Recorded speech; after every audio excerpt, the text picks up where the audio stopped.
So we're going to use a drone footage to give you an indication of track layout ahead of the upcoming weekend.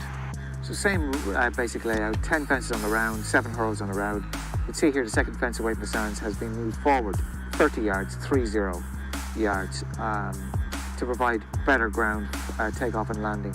Making our way down the back straight, you'll see the inside 2 lines that were in use for days 3 and 4 of Christmas, and that effectively has freed up the midsection of the track for Dublin Racing Festival. So we're fresh ground both days on the hurl track, midsection of the track.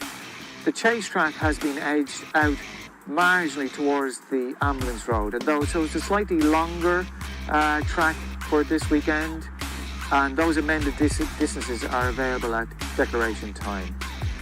Just one quick word about our weather forecast.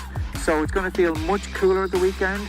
Grass frost is forecast, but thankfully no ground frost, so we should be okay in that regard. Down over the second last, making our way up the home straight past the 2-mile starting area. You'll notice as we get to the last fence, that's come back 24 yards again for better ground takeoff and landing. So that completes our flyby of Leopardstown ahead of the Dublin Racing Festival. Hello and welcome to our Dublin Racing Festival live preview. We are live on Facebook and live on YouTube. Jamie, is your sound working, mate? It is, Dave. How are you? Yes, superb. I think we're in. Yeah, really good, Matt. Really excited to get this done. I obviously appreciate all the support that we get from the Facebook page and that we get from obviously the YouTube stuff as well to enable us to be able to go live and do this. So I'm going to try and waffle as little as possible. We're just going to, there is UK racing. I know Jamie's got a few selections that he wants to bash out as well. But Jamie, I'm not going to let you do that to begin with.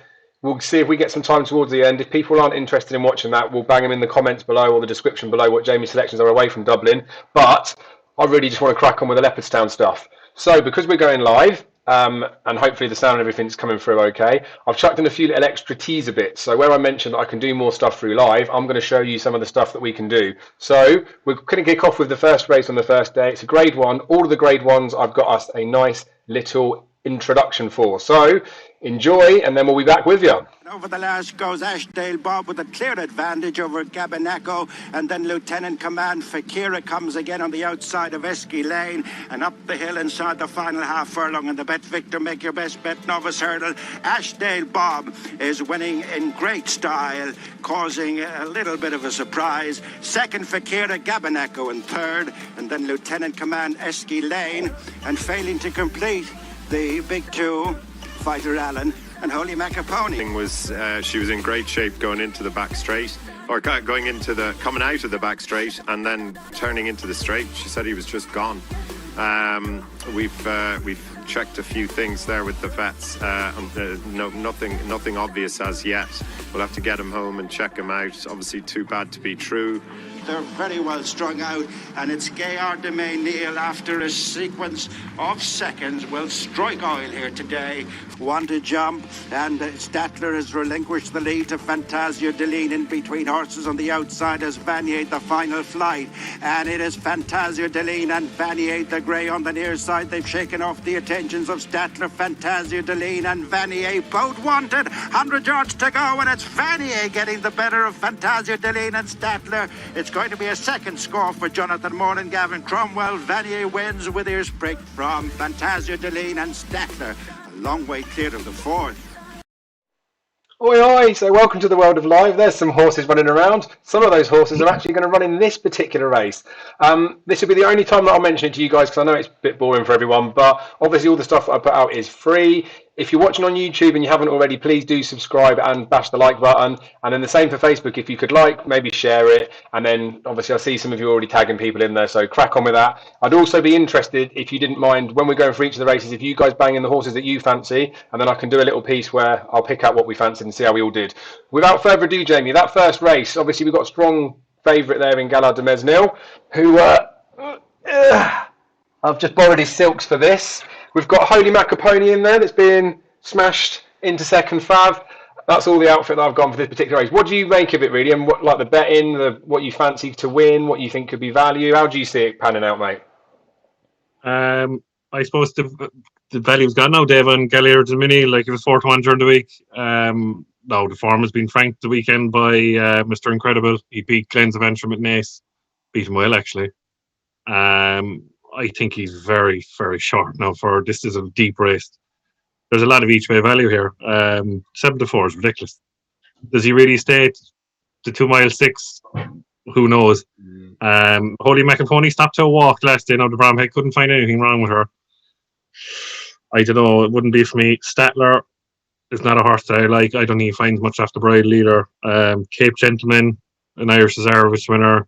I think he could be a stare. He could be a mid-trip horse. It's a lot of fact-finding missions here.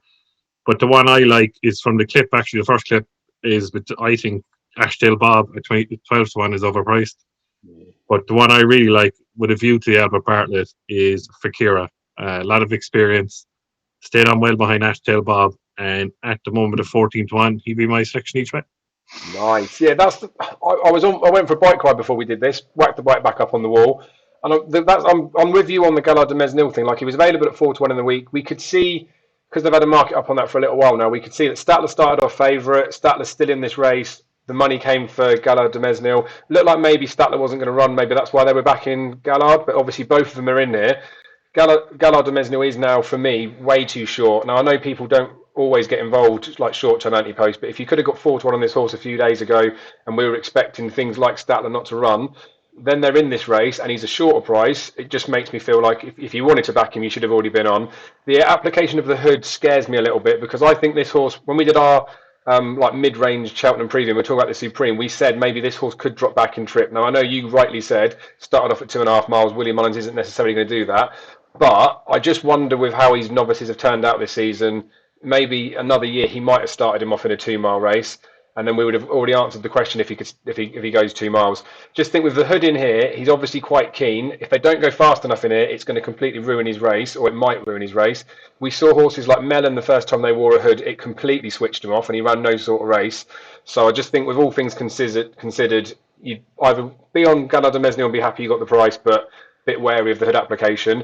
People have probably already backed him for the Ballymore, and he probably should be potentially winning a Ballymore if he goes and beats the calibre that's in here. I think it's quite a deep race as well, and I think there's got to be some each way value in there. As it stands, I'm torn by a few in here that I'd give a bit of a chance to. So, Holy Macapony, that run last time was obviously too bad to be true. Like you say, Henry de Bromhead couldn't find anything wrong straight away. Had him checked out, and I've not heard anything since. But obviously that Gallard de Mesnil form, he spanked him on debut, Holy Macapony. So, I know you can't always just take him literally, but Gallard de Mesnil's won one race and placed in all his others. Holy Macapony, that's one line of form we're looking for him as well. So you can see why there's money for him. I do quite like the other Joe Donnelly horse, Ganapathy. He looked like he was going to beat the Real Deal the last day, or the Real Deal. He looked like he was travelling the best. He looked like probably the one to take out of it, but he just lacked a gear in the final end of the race. And I wonder whether it's because he's just more of a stamina horse, but his speed might appear to be a bit faster in this sort of level. So he's a monster prize, I think. You're right with Fakira. In the clip, I don't think you can really see it, but he did stay on nicely. First time cheat pieces on him as well, because I don't think this horse puts it all in. I think he can be a bit lazy in his races. So he might end up being one like Fury Road last year that either underwhelms in here, or might be a horse that sort of stays on strongly, finishes well, and like you say, a view to the Albert Bartlett could be the one there. And obviously Ashdale Bob fell the last day. So frustrating, because if he'd have stood up, we'd have had some depth to it, and he could have potentially been like a 4 or 5-1 poker here if he'd have run well there, not even won that last race. So market's a bit fuzzled for me. One that I do like, and it has been backed, which is always nice for me, is Shadow Rider. That's another one with a first time hood. This horse had a monster now for like over 1,000 days for that first one, came third. Next race it dotted up, and to my eye ran better, although it was a really, really weak race. I think he was really, really interesting. So he would be he's one I've already backed him when the first prices came out of final declarations. If like you say, probably is an each way betting race now, I feel like Shadow Rider would be the one that I'd still be sort of plumping with, but yeah, wouldn't necessarily be encouraging any strong bets in there. Do you reckon that's pretty much the race summed up, or anything else you want to add in? I wouldn't be disappointed either, Dave, if Gallard de Mesnil finished in the first three, and if he got outstayed, it wouldn't bother me for the Ballymore. Like, he'd be still there in the Ballymore, especially if he doesn't stay. Wouldn't be the end of the world. Like, this is a fact-find mission for most horses. Are they Ballymore or Bartlett horses? With it being soft ground tomorrow, surely going to be a staying test. One we haven't mentioned is Gentleman's Game. He won a Cork at 2 miles. Now he's going up to 2.6. he won by 21 lengths the last day. The form of his point is only all right, you know. Balco Coastal, I think, has he gone to Henderson or someone there that he was bought? Or he's gone to Nicky Henderson, but he hasn't been seen since, so you can't really go on that form. But look, I would like Fakira, I would view to the Bartlett, and 14 to 1 is massive. Yeah, fair enough. And it's worth mentioning Gentleman's Game because Mouse Morris had a debut winner. That doesn't happen very often, does it? And the step up in trip's No, it only going to doesn't. be a plus for him. So very interesting one. But again, we're mentioning plenty. Statler, we haven't even mentioned him yet. I put him up on anti-up.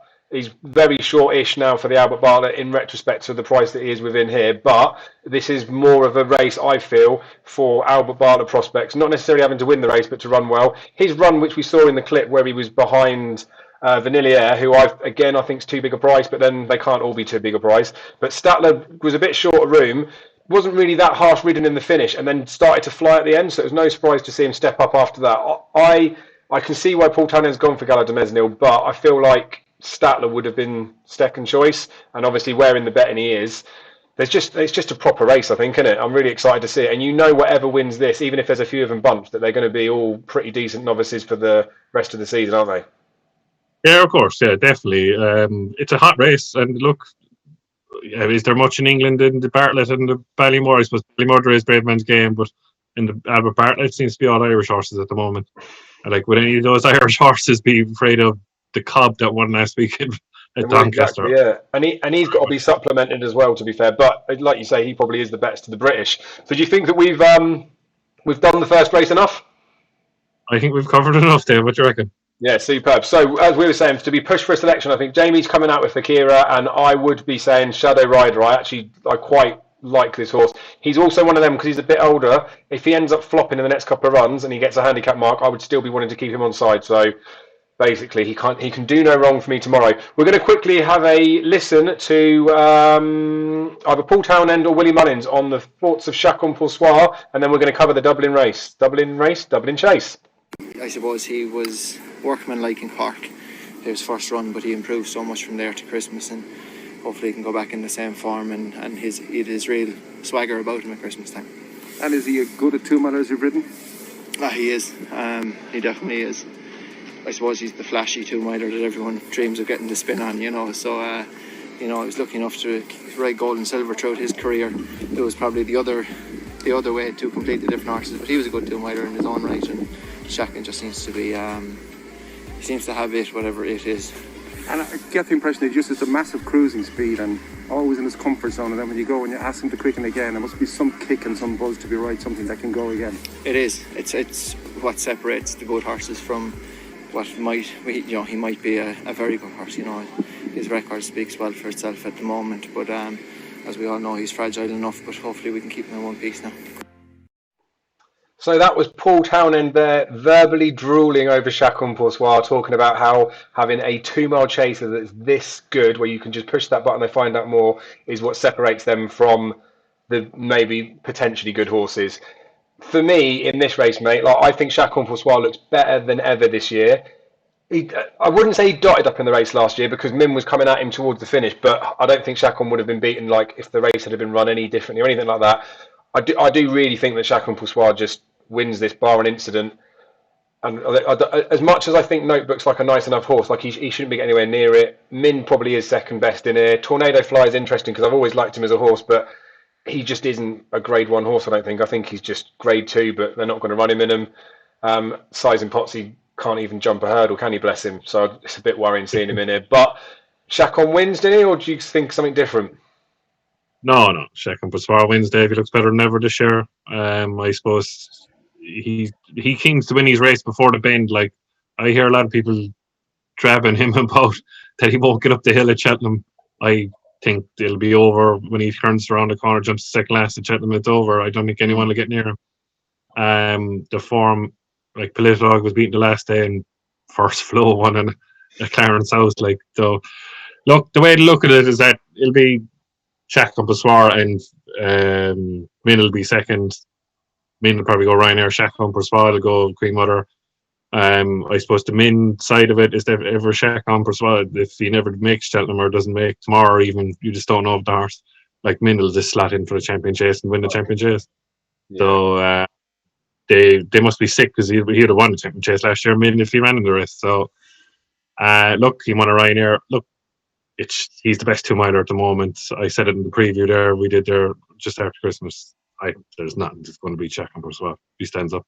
Yeah, I agree, mate. And it's a little bit, not necessarily sad, but it is a little bit sad for the fact that the division, normally we get excited that there's going to be a battle between something on our side and your side. And unfortunately, this year that hasn't come out. We obviously, the only thing literally is clutching at straws is whether Shacon's going to like the hill or not, because obviously Leopardstown's a very different track. But we know for a fact in the context of this race that he loves Leopardstown. So like I do think he looks better than ever. He just wins for me. Obviously, that's not too exciting from a punting perspective for anybody out there. I don't particularly think there's any value like betting without or anything, because we do think the Min is next best in there. The price that Chacon is now as well, I don't even really think anymore it's worth chucking a load of money on him to win in March. Maybe there might be some specials out there for him to win tomorrow and to win the champion chase in March. But this is the sort of race, unfortunately, that you probably want to just sit back and enjoy more than anything else, because you could get rich backing 4 to 9 pokes, but you need a hell of a lot of money to do it. So we'll move on to another race, which is over 2 miles, which is always nice because obviously we know that ground conditions change as races are run on them, even during the time of the day. But these 2 races are back to back, so nice for the time people to do their comparisons between the 2.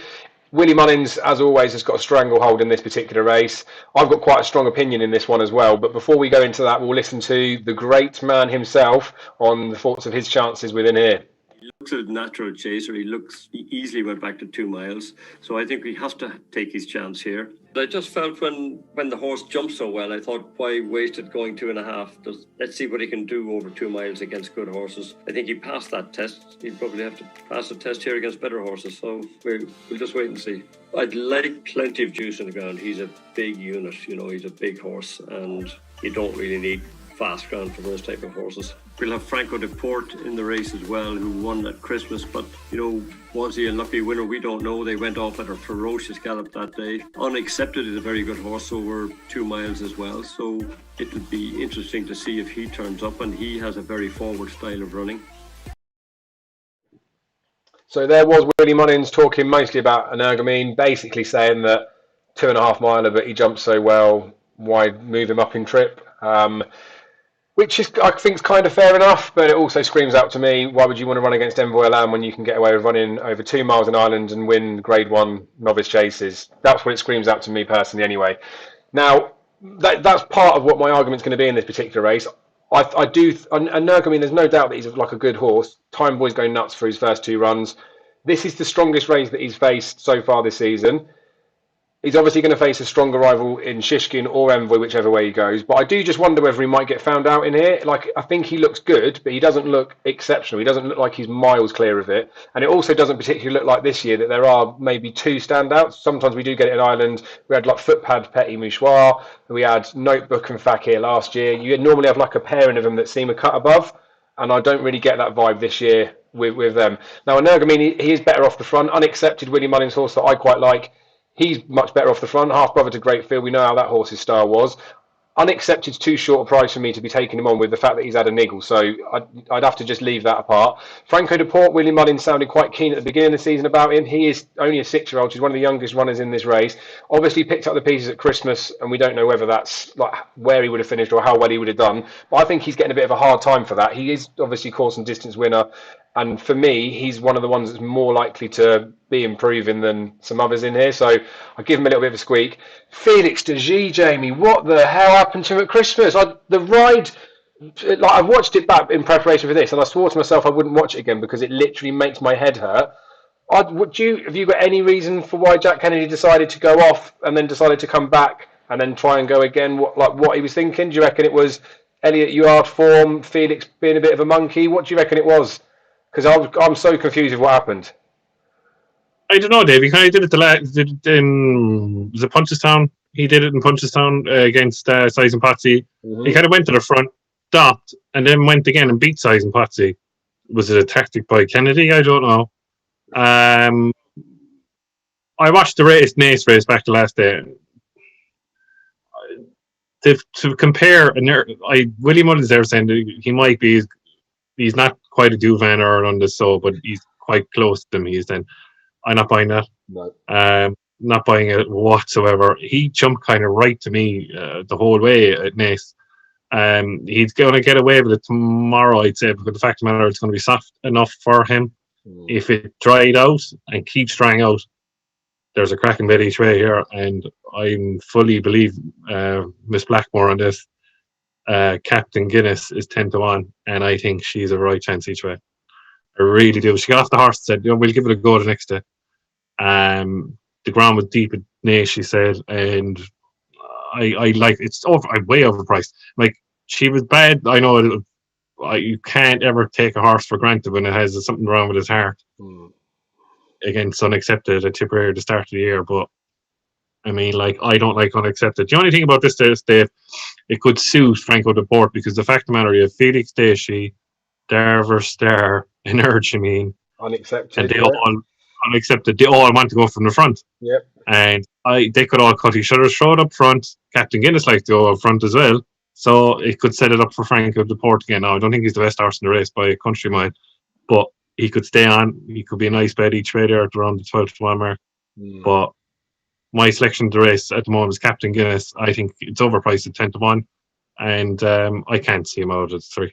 Yeah, and it's nice to look at it that way as well, because sometimes we get these races where there might be 5, 6, 7 runners in here, and it's dead for each way plays. And again, if you've got two that are like the big names that are running against each other, you're fighting for one place in there. Whereas this does look a bit more open. I genuinely think an Ergamine could well be beaten tomorrow, and then I can expect him to step up at Cheltenham in March. Obviously, it depends a bit on the ground. Lorcan Wires said that it's going to be slower than it was at Christmas, so for big horses like an Ergamine that wants some softish ground, it should be okay for him.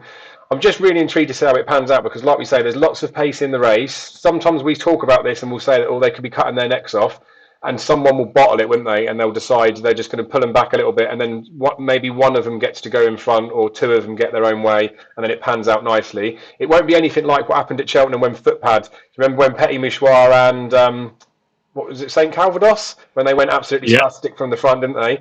Absolutely ruined each other. Davy Russell was feeling blinding after the race. But I can't necessarily see that happening. But you never know, do you? If the two horses decide to get lit up and they go off, maybe a jockey will want to sit back on them. But I definitely don't think an Ergamine's an odds-on poke. What would do me a favour is if people could comment if they fancy an Ergamine or not, because I would imagine if I did a poll of 100 people, I'd say probably 70 or 80 of them would probably say an Ergamine's going to win, which means price-wise, he probably isn't a bad price. Not that I don't like him, I just don't think he's an absolute worldie. I think he's beatable, and you look at the history of horses that have run in this, he's a fairly short price given what he's done for me. What would I take him on with, though? That is the question. I don't really like Captain Guinness, but I've just never liked him, so he's going to be one of them that I'm probably being a little bit over harsh on. I do really think that Felix Deschy, I expected him to win at Christmas. Obviously, he didn't, and I want to put a line through that. Again, with Gordon Elliott's horses not running so well, so I'd be tempted to give him another chance. Like you say, the race could pan out nicely for Franco de Port. I'd probably be looking at one of those two to do it with. Might see how the first couple of races go, to be honest, because ground and things like that, if we're getting a couple of horses putting clear in that, especially that 2 mile 6 novice hurdle, then you know it's probably going to be really bad ground. If there's 6 or 7 of them there with a chance at the last, then I'd suspect the ground may be not quite as tested. Now, I know that's a hurdle course, not the chase course, but we'll see the Dublin chase in between. But as it stands at the moment, I want to back Felix Deschy because I like the horse. I'm worried about how things are going to work out for him, so Franco de Port would probably be the one that I'd side with, guns ahead, right now. So that covers the third grade one of the race. We're getting on to handicaps now, Jamie. This is what the people want. They want Jamie Wren and Irish handicaps. Unfortunately for you, mate, I've actually got the winner of this race. However, it's turned into one of these horses that I like seeing what other people think as well. I think it's really important to watch, like, not as many of these previews, but to listen and read and like what people are thinking. And everyone seems to be thinking the same as me as well as this. You know what that means? Can't win. So before I waffle about the one that I quite like in here, you can give me a mention of, I mean, we've got a big old handicap. It's 20 in there, isn't there? We've still got all 3 reserves. None of them would have a chance in my eyes, but there'll be plenty to mention, no doubt. Who do you quite like? Have you whittled it down to a couple or a few? I have a few, yeah, Dev. I suppose the one to start off with is the horse that never seems to win, but won one maiden hurdle at Nevin and is on everyone's lip for a Grand Annual in Tukas. I got a funny ride the last day, I thought. Funny ride by Mark Walsh. Jumped well in the main, and all of a sudden in the middle of the race started clouting fences. Didn't traveling like a good thing, coming into the second last in the straight, and Mark Walsh put on the handbrake, looking to protect his mark. Aramax, I can't understand how Aramax is, and I know he's a hurdle Formula 1 Boodles. Aramax 141 after winning one chase? Not for me. There's the shunter.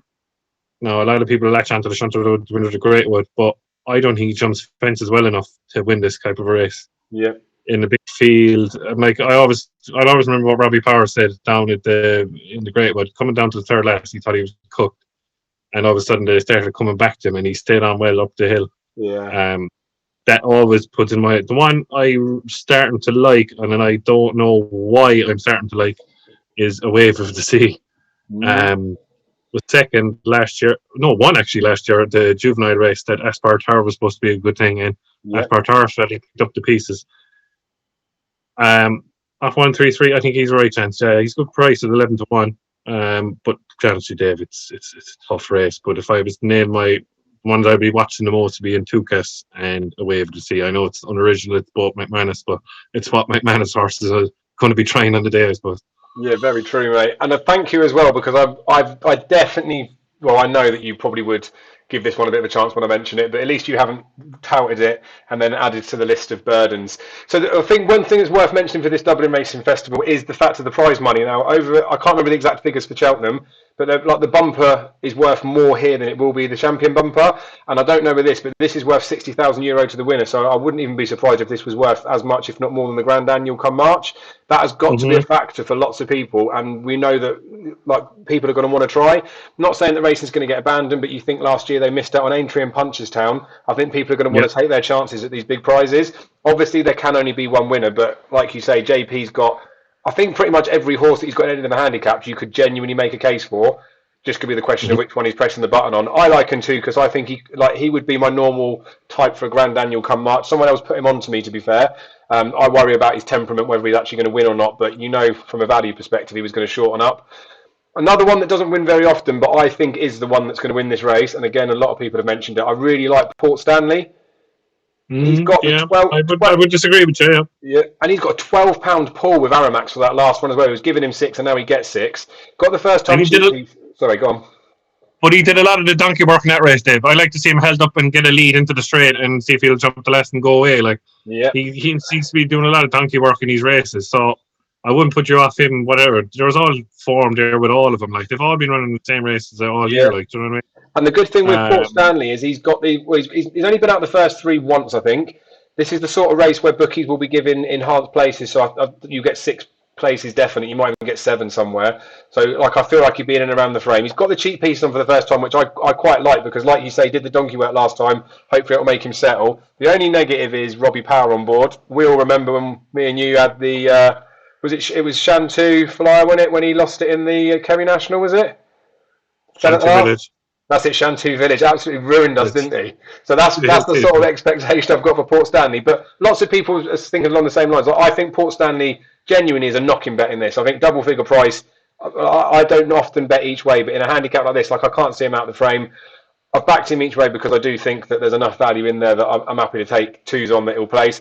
The shunt has definitely got to be worth a mention, because obviously he won the Great Wood and he comes back over fences now. Like, he's obviously in decent form. I like horses that come into these sort of races with form. Another one that should be there or thereabouts. And there are plenty of other ones that could be mentioned, like you say, with Aramax. Like, these are the sort of races that I love, because you can have an opinion on almost anything in here, and you'd be hard pressed to find someone to really put you off it. So back your own opinions in this, essentially, but put it all on Port Stanley, because I fancy Port Stanley. But like I say, loads of people have tipped him up, so blame them when it gets beat. So again, if you guys want to let me know what you fancy within there, I'll collate the data, and then we can use it. What will be really interesting is I'm going to look at the markets, how the prices change, Betfair and the odds, just with normal standard sportsbook, and then selections that people are fancying on them, because these big handicaps, like I say, there can only be one winner, but there's lots of these big handicaps coming up now. We've got Punchestown, Aintree, there's Fairy House in there, there's other races that are worth quite a few quid, so there are going to be horses within this race that will win races as the season goes on. So I want to know what's on your radar, and I want to know what the money's saying as well. So we're going to spin now onto the Irish Champion Hurdle. So of course I have a little clip for you, and of course it comes from man's best friend, Willie Mullins. Yes, I'm very happy with them. Hoping that Saldier will run a lot better than he did at Christmas. He seemed to need it at Christmas. St. Roy was a little disappointing, but I think he will improve on that too. And of course, Sharjah doesn't need to improve. I just hope he doesn't do what he did last year and make a mistake at the first hurdle down the back, which just threw him completely for the rest of the race. I wasn't surprised at the turn of foot he has. You know, we know he has that, but I'm probably surprised at how well he was travelling. My eye was drawn more towards St. Roy, you know, and then to see him coming up, and I said, wow, this fellow's really travelling. So I was happy to see that. Yeah. Hoi hoi, costume change. Go on now, honeysuckle. Hoi now, honey. Irish champion hurdle we're talking about now. Very sorry if anyone was listening in headphones there, because I'm sure I've just blown your eardrums. But you got the message, honeysuckle. Mate, this race, I love the Irish champion hurdle. Like seeing the Fly going and winning it all those years before. When him and O'Connor went up against each other, and I had a fairly tidy bet on Hurricane Fly then, and I I sold myself a little bit seeing O'Connor come in there. But I wouldn't have minded if he beat him, because it's great, isn't it? This doesn't look like it's vintage in terms of like the best horses are probably running in here, but it's always like quite a nice tidy race where I think it's full of opinions. I do think Honeysuckle is facing a stiffer task than she did last year, but the stiffer task comes in the scope of some of these horses. Like, I think Abracadabra's is better than we've seen. I think St. Roy's better than we've seen. I think Saudi is probably even better than we've seen, but obviously had like long layoffs. I think she should be winning this. They say that she's jumping sharper at home now. Last year she was far, far too keen. I think she did quite a lot wrong last year and still won the race. I still think she should have potentially gone champion hurdle last year. They're probably laughing at it now, aren't they? The fact that last year Benny would have beaten her if Robbie Power had done what he did. Second telling off to Robbie Power this episode. And then obviously seeing Epitant go and win. Now, she was nice in champion hurdle, but they must have thought we could have got close-ish to that. The way I keep looking at the race, though, mate, is Honeysuckle's too short for me to bet. I've already said when we did our preview at the beginning of the year that she's probably worth a little bit of a poke for a champion hurdle, just because we knew that this was the race that was going to come up, and we saw the results that happened over Christmas. So I still stand by that. I think if she wins this, she's got to go champion hurdle. What that means for Benny Deju, we need to save for another day, because I can't keep going over that because it makes me burn. We want Benny Deju to go in the Mare's Chase. I think if Honeysuckle goes here, and wins this and goes to the champion hurdle, they'll probably think Concertista's got it wrapped up in the mares. And then if Honeysuckle goes mare's hurdle, I'm terrified that they're going to decide to take on Honeysuckle just out of spite. But lots of people are thinking the other way around, that if she goes mare's hurdle, they'll avoid her and go mare's chase. So not really clarified anything there. Sharjah made the big mistake down the back last year, which Willie Mullins mentioned in that recording that's in there. I watched it back and didn't really believe it at the time, but he's obviously one of those horses that if he's not on a going day, he doesn't want to go. I don't think it's anything to do with the ground with him so much anymore. I think it is his attitude. So a bit temperamental. I wouldn't want to be backing him at the price. But there's got to be some doubles for him to win this and win at Cheltenham, which would be the angle if you fancy him that I think you'd want to take. I do really like Saudia. He needs to take that step forward from Christmas, but he's like such a big price in this that I'm actually tempted for him to be the one for me to play. I don't really like Saint Noir. I liked him from what he did last year. He was the Wise Guys one, but I haven't seen enough this year to think that he's anywhere near ready for a champion hurdle. And it may be he's run at Christmas because he travelled so nicely into it and didn't really, maybe not get home, but he didn't really finish as well as I expected him to. Maybe he doesn't like Leopardstown, so we're not going to find it anymore today or tomorrow. Petit Mouchoir is old enough to smoke, so I can't have him winning it. Abracadabras I do like, but again, got to put a line through that Christmas run. Tongue Tie, yeah, don't know. I can't be too much of a Jack Kennedy fanboy. I think all of that said, like I'd be very, very loosely tempted to back Saudia because I think he's way, way too big a price. It's only the 6 runners that are like, and I say I'm not a massive equal punter anyway, but I'd be looking at Saudia. I'd be looking on the exchange as well to see what sort of price he is, because he travelled so nicely into the race last at Christmas. I thought that he's the sort of horse I'd suspect if he's 12 to 1 with the sports book and you got about that on the exchanges, I feel like he could travel nice enough into this race. You could get yourself out at probably half the price and get yourself a free bet on a 6 or 7 to 1 poke in running. So that's the way I'd be looking to play it. But I'm just fascinated to see Honey get the B. Right, I mean, I know I like to waffle, and that's exactly what the people want, but I'm going to zip it now, and I'm going to let you actually summarise it probably a little bit better than I can. It all depends on pace, Dave. It all depends if Petit Mouchoir goes out front. Hopefully, Petit Mouchoir goes out really fast and let Honeysuckle sit in behind. Sharjah probably be last or second last, and Abracadabra third. St. Roy's really disappointed me right this year. Really, really disappointed me. I can't have him. I can't have Soldier, sorry. I think if you look back at that Morgana race, Classical Dream is just a lunatic. Sharjah was undercooked and didn't look like himself around that. It doesn't look himself that day at all. I'm trying to visualise the race coming into the straight. I think Honeysuckle will be in front of the second last. I obviously have a soft spot for the two in behind Sharjah and Abracadabras, but I think with the £7 allowance, Honeysuckle should win. Like, do you know what I mean? Should win. But look, I think Sharjah, is it this time of year for Sharjah? It seems to be obvious he doesn't run a great race this year for some reason. Now, that could be just hearsay, and you say it last year, he did make a bad mistake. The one thing I will say, the course tomorrow will suit Sharjah and Abracadabras, but it will suit Honeysuckle too. It's not the inside track. Mm-hmm. It's right in the middle of the course, wide open. Let the best horse win. I wouldn't be really disappointed if Abracadabra lost here, because if it finishes close up, I think it'll finish a lot closer in the champion hurdle, because if there's a bit of better ground there, faster pace. Is he Archibald a second? You have to plank him on the line, probably. But tomorrow I think Honeysuckle will win, fighting out like Sharjah could do for a turn of foot. It's a race that I don't really like, but look, I think Honeysuckle will win. But if the two lads finish close up, it'll be a right cracking champion hurdle. Will she go for the champion hurdle? I don't think so. I don't know. I might be wrong. Hopefully she does, because I think if she goes in a champion hurdle, Cheltmental will suit her over 2 miles. And we'll see after that. But if I was having a bet, it would be Honeysuckle, yeah. It's a hard one, isn't it? Because I agree. I think Honeysuckle is the one to be on. You get to this because it's a price thing. Like, I'll leave the race, or I would have left the race alone. Like, I will do the Saudi thing. I'll back him pre-race, see what the exchanges are just before the race, and then I'll stick a trade in just to get my stake back. I know other people don't necessarily have the ability to do that, but that's just what I'm suggesting that I would be doing. And probably more than anything, I'm doing that because Honeysuckle may be like a little bit short for me to want to steam into. If the price was the other way around and Sharjah was 6-4 and she was 2-1, I'd be steaming into Honeysuckle. Now, Petit Mouchoir that we mentioned, I obviously jokingly said he's old enough to smoke. Legend, but he's not with Henry de Bromhead anymore. He's gone to Gordon Elliott. So where we were saying before, would it be nice if he went off and set the pace to help Honeysuckle? They didn't even do that when it was in Henry de Bromhead's ownership or trainership last time, because she was still far too keen. Do you reckon Gordon, like, I don't think they would, but do you reckon they might play about a little bit, knowing that if they went out hell for leather, that will help Honeysuckle, and if they don't really help Honeysuckle, as much as it might ruin Petit Mouchoir a little bit, potentially could help Abracadabras? Or do you think they'll just let Petit Mouchoir run his race, because he was only a length behind last year?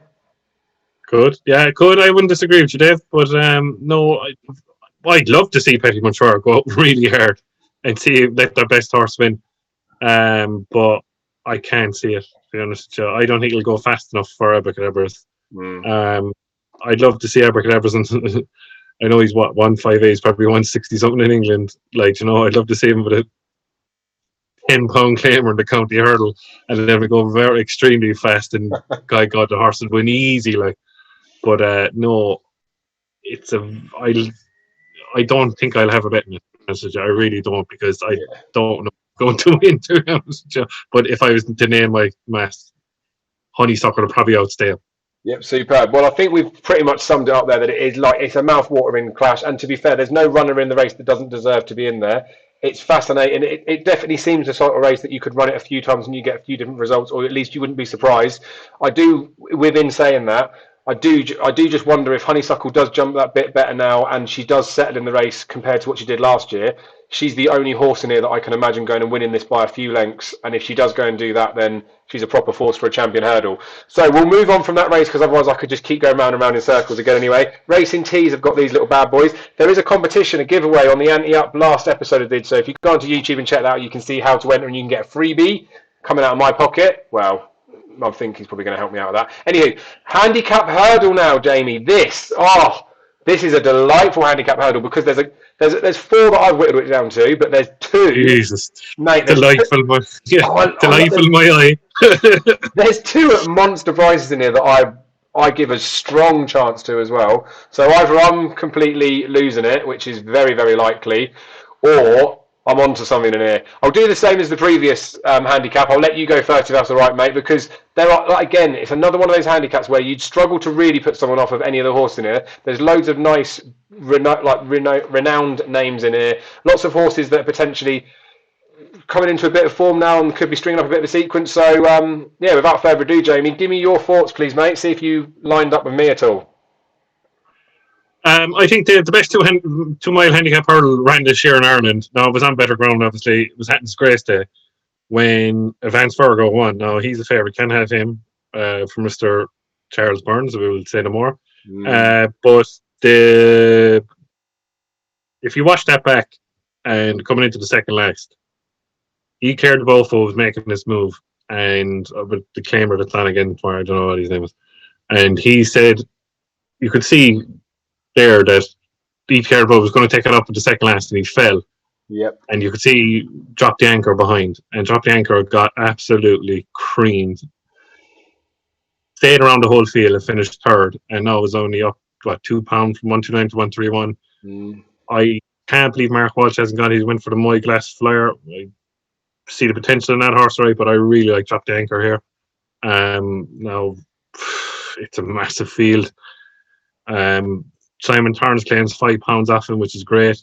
I thought he was very unlucky behind as well. He was very unlucky as well behind Cade Boy Down Royal as well. And I think this race is laid out for now. You have to get a lot of luck and running. Very much a lot of luck and running. But he'd be my one. Very interesting runner here, obviously, is Esquilane. What are they doing with this horse? The lineup, see, because they don't want to run him in the 3 mile handicap on Sunday. There's the 2 mile here and a view to the Coral Cup maybe later on in the season, maybe. The only other one I like, Dave, is very interesting looking at the novices. You might like one of Champagne Gold. I prefer Gabby Nacco, to be honest with you, looking back in his form. Novices seem to do well in this race. Third behind Bob Oninger the last day, his form at Ashdale. Bob, all the rest of them in all these races, that they've all been running the same races all year. Now, obviously, Bob and Fakira do well in the 2 mile 6 race. Gabby Nacco might be a bet in this, but you'll see afterward. But if I was nailed to the mast, I really like Drop the Anchor at 14-20. Yeah, fair play to you, mate. So you've mentioned some of the ones that I'm interested in. Champagne Gold was like, I give her a bit of a chance. Like I just don't know how good this horse could be. Like this horse could be very, very good, and then it will look like it's thrown in, or it might be deceptive, that win that it had, because it was a little bit disappointing on debut, but then second time it looked quite nice. Haven't got the top on for Champagne Gold, so can't win, can it? Drop the Anchor. You have every right to mention that horse. Proper chance. Simon Torrance is going to have 2 winners this weekend if he wins on Drop the Anchor. We'll come on to that one tomorrow. Absolute banker of the absolute season. This is filthy for one Sunday, but yeah, Simon Torrance has got a proper chance in there. Craig Scott, you are correct. Tiger, tell us he the price that he is. Oh, it's just vile. He was 40s when I looked at the prices when they came up yesterday after declarations.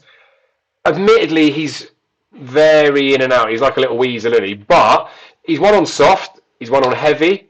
I don't think he minds even some better ground, potentially. Just think that he's much better than 130's horse. Like he's the price just feels like it's really wrong. The handicap hurdle where he was miles behind Master McShee, I've watched that back because I watched it at the time and I knew what was going on. Yes, Ken, you do know. I watched that one back, and if you know when you see a horse in Irish racing, which you obviously see all the time, where you see him on the horse, and then, I mean, I don't want to swear, but they just go, fuck, he's going a bit too well, and they don't know how to not deliberately like slow up. Like this horse, honestly, was just pulled out so far back, and he just, like, the horse was tanking enough that he wanted to be asked. If he'd have let this go a little bit sooner, he'd have been beaten 3 or 4 lengths in that race, and he would have gone up £5 or £6, I reckon. Maybe not £5 or £6, but he would have gone up a bit. I think he's really interested in it. So Tiger Tap Tap definitely is very, very overpriced. The other one that I like, there's a monster price as well. So these would be the 2 that I'll be putting up against the field, really, is the Very Man. For Gordon Elliott, he's a horse that I've always loved. It's probably for my sins these days. He fell a long time ago when I think that he would have beaten Beacon Edge in his maiden hurdle. Now, Beacon Edge is obviously running in graded races now, grade 2s, probably been a bit exposed now as not being that good. But He's better than 137 that this very man's rated. He got beaten by Unaccepted, and we know we've talked about Unaccepted in the Arco a little bit earlier on, and he was giving him £8 that day. Again, I just think lines of that form is strong enough. He finally did win his maiden hurdle after getting beat by Francine. Francine's a horse that we haven't seen this season, but Francine's a horse that I think is very, very smart. So I just think there's enough form in there to suggest that this horse is very capable of this mark. Now, this season, he ran against Ballyadam in November because he's basically the novice status lasted an extra month this year because of COVID. So it wasn't a full second season novice, but because he won his maiden a little bit further back. Got battered in the Grade 3, didn't he, by She Wears It Well. You have to just forget that race because although he's won on good ground because he ran in the summer, I don't think he liked it, especially when they were going that bit quicker for him. And they said that he was stiff after the race.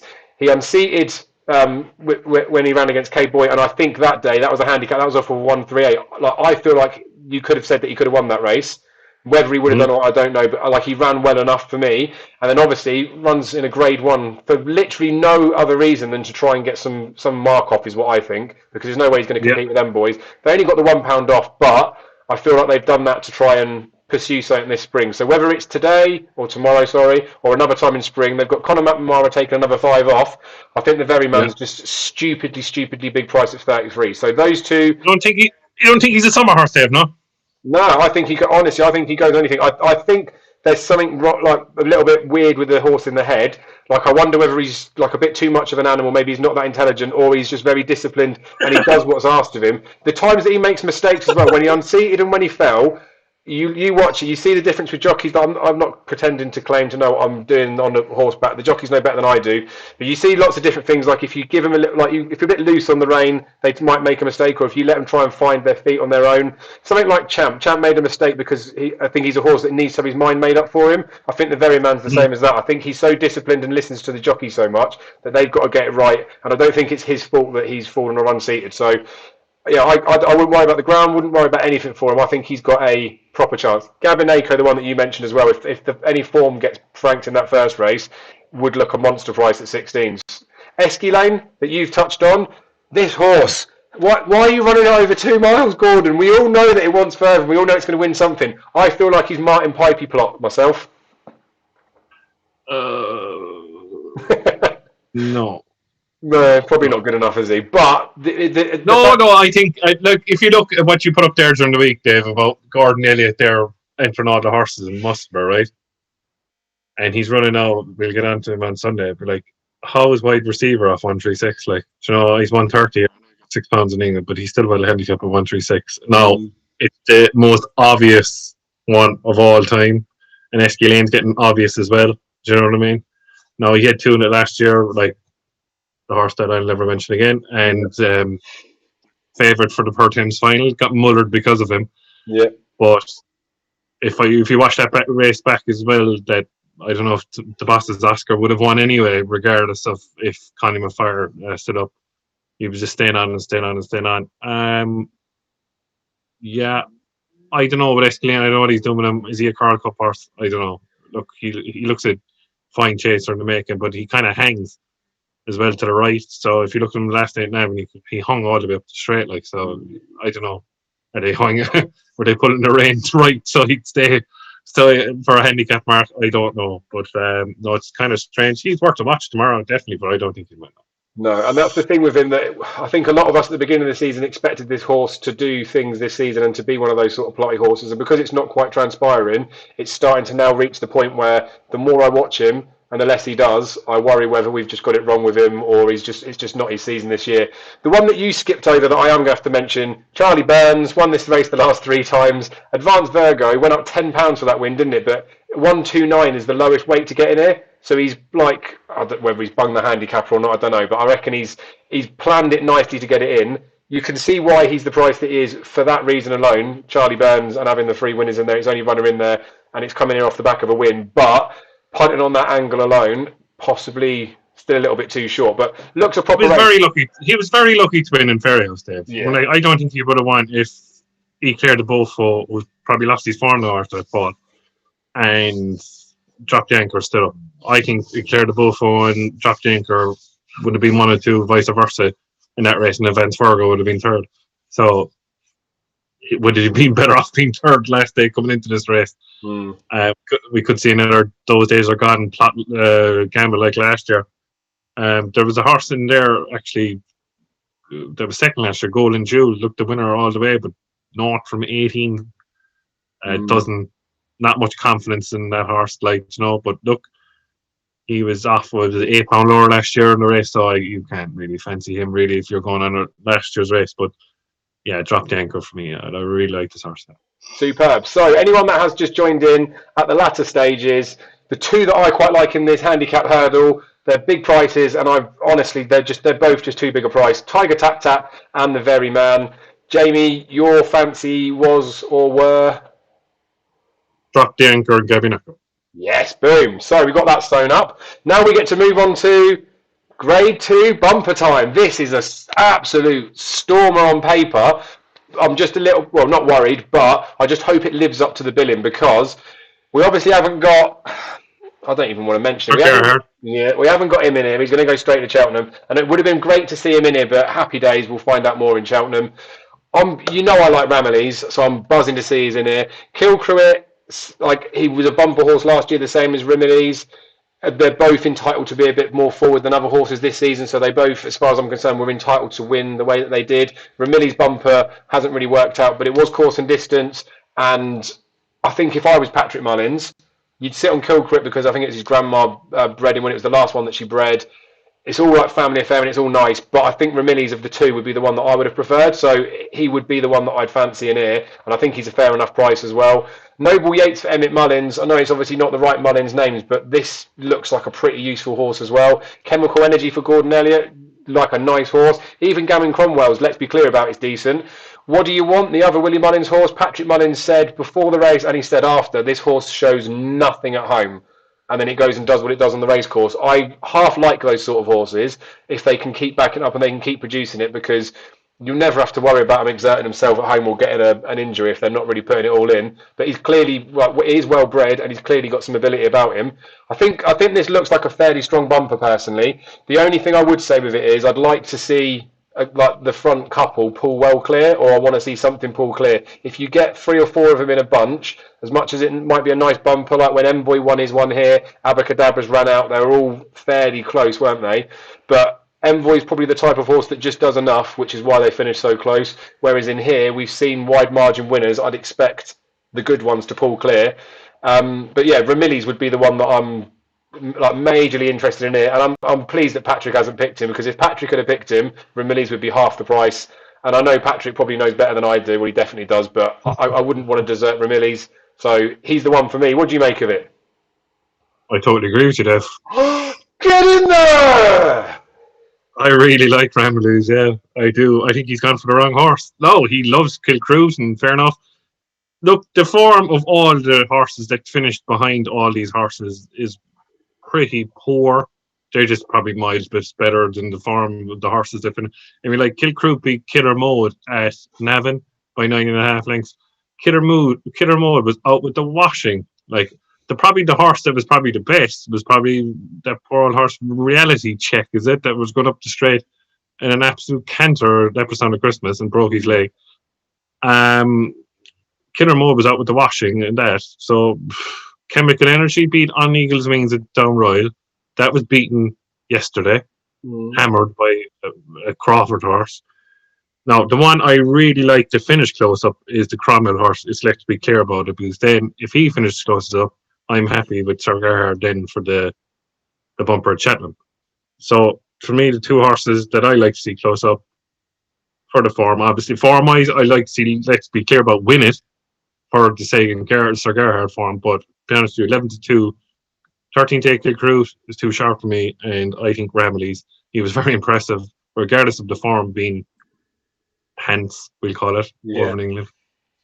Pants. I like Ramillies, course and distance form, and 11-2 can't see him out of the first string. Superb. The other thing to mention is with the bumper horses, I know lots of people love times, and it can be a very useful tool, and it's fine, everyone's got their niche thing with it. I like to trust my eyes with a lot of things, but then every now and again when I get very impressed by bumper horses, I'm going to say this now, it's famous last words, isn't it? But I typically seem to do quite well out of like visually seeing how horses do. Now, Take Tea that runs in tomorrow's bumper, like she was filthy. Like that was the single best bumper performance I'd seen up to that point. Ramillies did what he did, and it made me think like he was now the new best bumper performance that I'd seen on their own. Like we say, the depth of the form we don't really know about. You do, because this is worth so much money as well, and Willie Mullins is obviously going to win plenty of bumpers as the season goes on. We've got this, Cheltenham, Fairy House, Punchestown, Aintree. They're all dotted all over the place. You just wonder whether something like I'm not saying that he wouldn't do anything untoward, but you just wonder whether he might have something fully wound up for this that we don't know about, and another one that's going to be like, say, 95 or 90%, and then they're going to hopefully be able to work a little bit more before Cheltenham. So maybe Kilcruit is that. Maybe Kilcruit's day is tomorrow, but I just think Ramillies is hopefully a better horse, and a 90% better horse than something else, even if they've got him wound up 100%, should beat him. So I think that pretty much wraps up day one. Anything else you want to mention before we move on to Super Sunday? No, Dave, we'll move on to Sunday if you want to. Who would have thought it? Super Sunday got a mention out of retirement. So we've obviously got some footage for Sunday races as well. So anyone that's jumped on a little bit late, there is some trainer comments, jockey comments, and some video footage. There's 4 of those coming in for Sunday, so we'll move on to those. But obviously the first race that we kick off with tomorrow is a handicap hurdle, and it's a handicap hurdle for girls. So I did a Colossus thing with Darren a little bit earlier, so we had gone through the races and we talked about some of them in here. There is one in here that I think she's 20 to 1. Don't know whether she's probably been, well, I think she's probably drifting. There's one in here, 25 you can get about her. There's one in here that I do really like, based on 2 lines of form. So I'll mention her after, because I just want to see if she's on your radar in the slightest. She probably won't be, Jamie. But for me, of the ones that are towards the head of the market, and Willie Mullins obviously got plenty of runners, I like Lady Breffney. That she'd be the one that I'd think of the Willie Mullins ones I'd fancy to probably be the best of that bunch. And then the ones that I do like at bigger prices, I'll obviously come on to in a moment. Mrs. Milner was in this race last year off a £13 lower mark and battered the first hurdle. Cost her every chance in the race. I like the fact that the connections have come almost for redemption, it seems like. They've run her over 3 miles a couple of times since. She actually ran quite well at Christmas. The drop back to 2 mile 2, testing conditions that this is bound to be for her. I think Mrs. Milner's definitely interesting, but she's relatively well found in the market. So what do you make of it, Jamie? Anything in particular jump out to you? You just ruined what I was going to say about Mrs. Milner. Oh, that's right. If you could just rewind and just delete the bit that I said. Go on, you reiterate it. I really like Mrs. Milner here. Like, if you look at it, if On the Blind Side wins the Cleve Hurdle at Wetherby tomorrow, who are you going to be on in this race? Yeah. But we all have itchy feet, I suppose, tomorrow on that Cleve Hurdle. But anyway, moving on. I really like her there. What? She's a pound lower over here in Ireland. She was second to On the Blind Side off 130 in England. Now a pound lower here. As you said, she battered the first hurdle last year. Now, am I right in saying Black Tears won that race last year? I think so. Black Tears won it, and Concertista was third, in that race. So I was looking at I've gone through every horse in this race. They've tough race, but form-wise, through the run at Cheltenham in November, Mrs. Milner is definitely 7 to 1 each way is my selection, definitely. Superb. The one that I like at a big price. Now, obviously, we've got Kenny Alexander's got a couple in there. Tell Me Something Girl in the old racingtees.com. They sell these t-shirts. And then he's got Felicidad as well that's running first time tongue tie for her. Some people would probably wish that I had a tongue tie on sometimes. The one that I like, first time cheap pieces. Ever since I've got this little headgear on, I seem to be going for horses in first time hoods, first time cheap pieces, but I do not care. Right, Global Equity is a stupid price in this race. Stupid price. Joseph O'Brien, it's like he wasn't informing. I keep shouting again. I'm so sorry if people have got headphones on. I'm quiet enough. He had a bit of a quiet time of it, didn't he, like earlier in the season? And although his form at the moment isn't particularly great, what reads like his last 14 days, like 7%, if you actually look at like sort of kind of run to form and you look at the prices horses are, the ones that are fancied are still running okay. And I feel like I wouldn't worry about his form so much now than before. Now it's a couple of lines that I like about him. Her. Soviet Pimpernel last year in that grade 3 at Limerick. She got her £7 off of him, but she was only 3.5 lengths behind. I thought she ran a mega race that day. Soviet Pimpernel now is, well, off the back of that race, was given 142 over on our soil when he was, pantsing the Supreme after. But he's at least a 130s horse as far as I'm concerned. So the £7 that she would get from him, I think she's a minimum of a few pounds well in because of that. But Gal Louise that she beat in she ran behind in the maiden hurdle this season. I like Gal Louise for Monday's race. We've got the Gal Louise top on. Now, look, she's running against Royal Kahala, isn't she? We're going to find out Monday, which it would have been nice if the race had ran when it was supposed to, which was last Thursday. Yeah, you just took the words out of my mouth, Dave. That you'd be all over Global Equity. Gal Louise won last day. Yeah. But so we're having to hope that Gal Louise is going to do Royal Kahala. And Willie Munnins, the comments have come from him. He's very scared of Royal Kahala. And Patrick Munnins' comments on Gal Louise, they're sort of playing her down. Don't know whether they're doing that publicly to get in people's heads. She's the worst favourite at the festival. Then. Well, just forget that. She's a favourite for the festival, but we don't know how good she is. But Global Equity was giving her £3. But say Gal Louise does go and run well in the Mare's Hurdle, like the Mare's Novice isn't going to be the greatest race, but it would put her, to my mind, again like a 130-ish horse. I just think potentially this horse could be like comfortably half a stone well in. You need to be well in to win a handicap. They ran her over 2.5 miles in between those last two runs, and she ran like okay-ish. Like she didn't really stay the trip, but I think she'll be fine to get this trip in here. She was fairly quietly ridden the last day as well, and again, I just feel like that was a warm-up towards this. She's just too big a price at 25s. If she was 10 or 12 to 1, I'd still fancy her. So Global Equity in that first race of the Mare's Handicap Hurdle, I'd fancy quite a bit. Heaven Help Us as well. I have to mention her. Again, first-time cheap pieces. This isn't my golden rule for picking horses, but first-time cheap pieces. She's 33s in here, mate. And do you remember last year when I was trying to make a bit of a case of Master Debonair and you were basically slagging him and saying if he gets beat, he's got beat at Cheltenham before, by heaven help us, he ain't going to win a Supreme, which you were bang on about. But heaven help us now, with the help of the £7 claim, she runs effectively off 119 in this race. And even without saying anything else, you know from her running the races she's running before, she should be a hell of a lot better than 119. Now, she has been going over fences. They've aborted that to come back. But I kind of like the fact that they've done that. They've gone over fences, and Mark's come down a little bit further.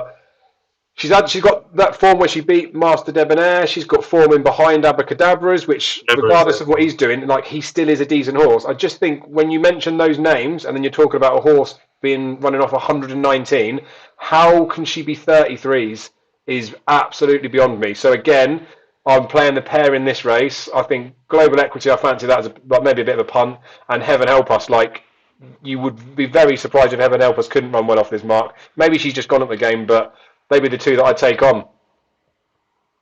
Yeah, I wouldn't disagree with you there, but it's Mrs. Milner for me. Yeah, true. And I do think that she's probably got, like, for me, Mrs. Milner probably should have a favourites chance in it. One of those as well, though, in it. It's a Mare's Handicap Hurdle, and I don't mean this with any disrespect, but temperamental mares, aren't they?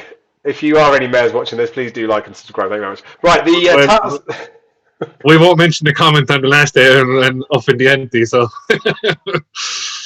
No, we won't. Grade 1 for Sunday. There's 4 Grade 1, so there's some footage for all of those. So again, anyone that's joining in, missed a bit of that or coming in late, there is now going to be some video-y stuff. So for the Juvenile Hurdle, I've got a couple of races that are showing in there. I think it will be Sir Gerhard winning with a few in behind. Not Sir Gerhard, Zanahir, sorry, winning with a few in behind. And then Quilixalos as well. So I'll stick that up on the screen, and then we will come back to speak to you again. On the far side of Zanny here, these two open up a couple of lengths advantage over Druid's Altar. Autumn Evening, Hador stays on the outside, coming to the final flight, and it's Zanny here, fractional advantage from Busselton. Hador still stays on ahead of Autumn Evening, and it's Zanny here sent on by Jack Kennedy, and Zanny here is further enhancing his credentials in the juvenile division, wins by good 4 lengths from Busselton. Hador Sasam. Second last, Quilixius over from Varna Gold. Back in third is Nokai Tabak, and now Quilixius is asked to open up and go about his business to the final flight, and it's Quilixius who comes to it over the last and clear. Varna Gold is second, Nokai Tabak is third. Gordon Elliott and Jack Kennedy opened the cards yesterday with Farouk Delin. They're doing exactly the same here this afternoon. It is Quilixius who belies the short odds and wins ease down. Bigger tests await for him. Back in second is Varna Gold. Nokai Tabak is third. Just the 3 to finish. So there we did see Zanahir going and winning with a few of these in behind, and then we saw Quilixalos, so pretty much a procession win it, the same as his actual first win over hurdles as well. I I feel for me that Hardor, with the hood first time up, was so keen the last day and ran well enough for me to think that he's potentially quite a nice horse. If he can do what he did there and then finish where he did, I think he's a reasonable big price in this. But I also think with a view towards Cheltenham, he could run well in this race and then go and run well at Cheltenham. So I feel like Hardor would be someone I'd be looking at for a Triumph Anti-Post bet before this race. I feel like if he doesn't run I feel like he'll be there or thereabouts, so you'd be able to cash out and make a decision after. But I feel like Hardor, you want to get him on your books for the Triumph personally. I quite like the horse. Quilixalos should potentially be winning this, given the fact that Gordon Elliott sticks him in and decides that he's good enough to go and win the Grade 1 prize. Doesn't even need to bring Zana here. Quilixalos, from the way that he's been winning his races, looks like quite a nice horse, but there's no substance to it yet. So I'd want to reserve judgment, and I wouldn't want to be backing him at the even money that he is now. He's another one of those, like when we talked about Gaillard de Mesnil earlier in the week, you could have got 11-4 on this horse, so the people that want to back him should have already been on. Humdor for Willie Mullins, got the hood on the first time, fell at the last day, was only just going to be Teapu 2 or something like that, however you say it, I think. So that's it. And I don't think that form is that strong, but I don't know how good Quilixalos is, so possibly a worthy second favourite, but Hardor would be one I'd be really interested in. And we saw in the clip as well, Bustleton for Joseph O'Brien. Again, I mentioned that his form wasn't so great over Christmas. Maybe it wasn't just the Christmas period, maybe it was just his form full stop this season. But that was second in that race.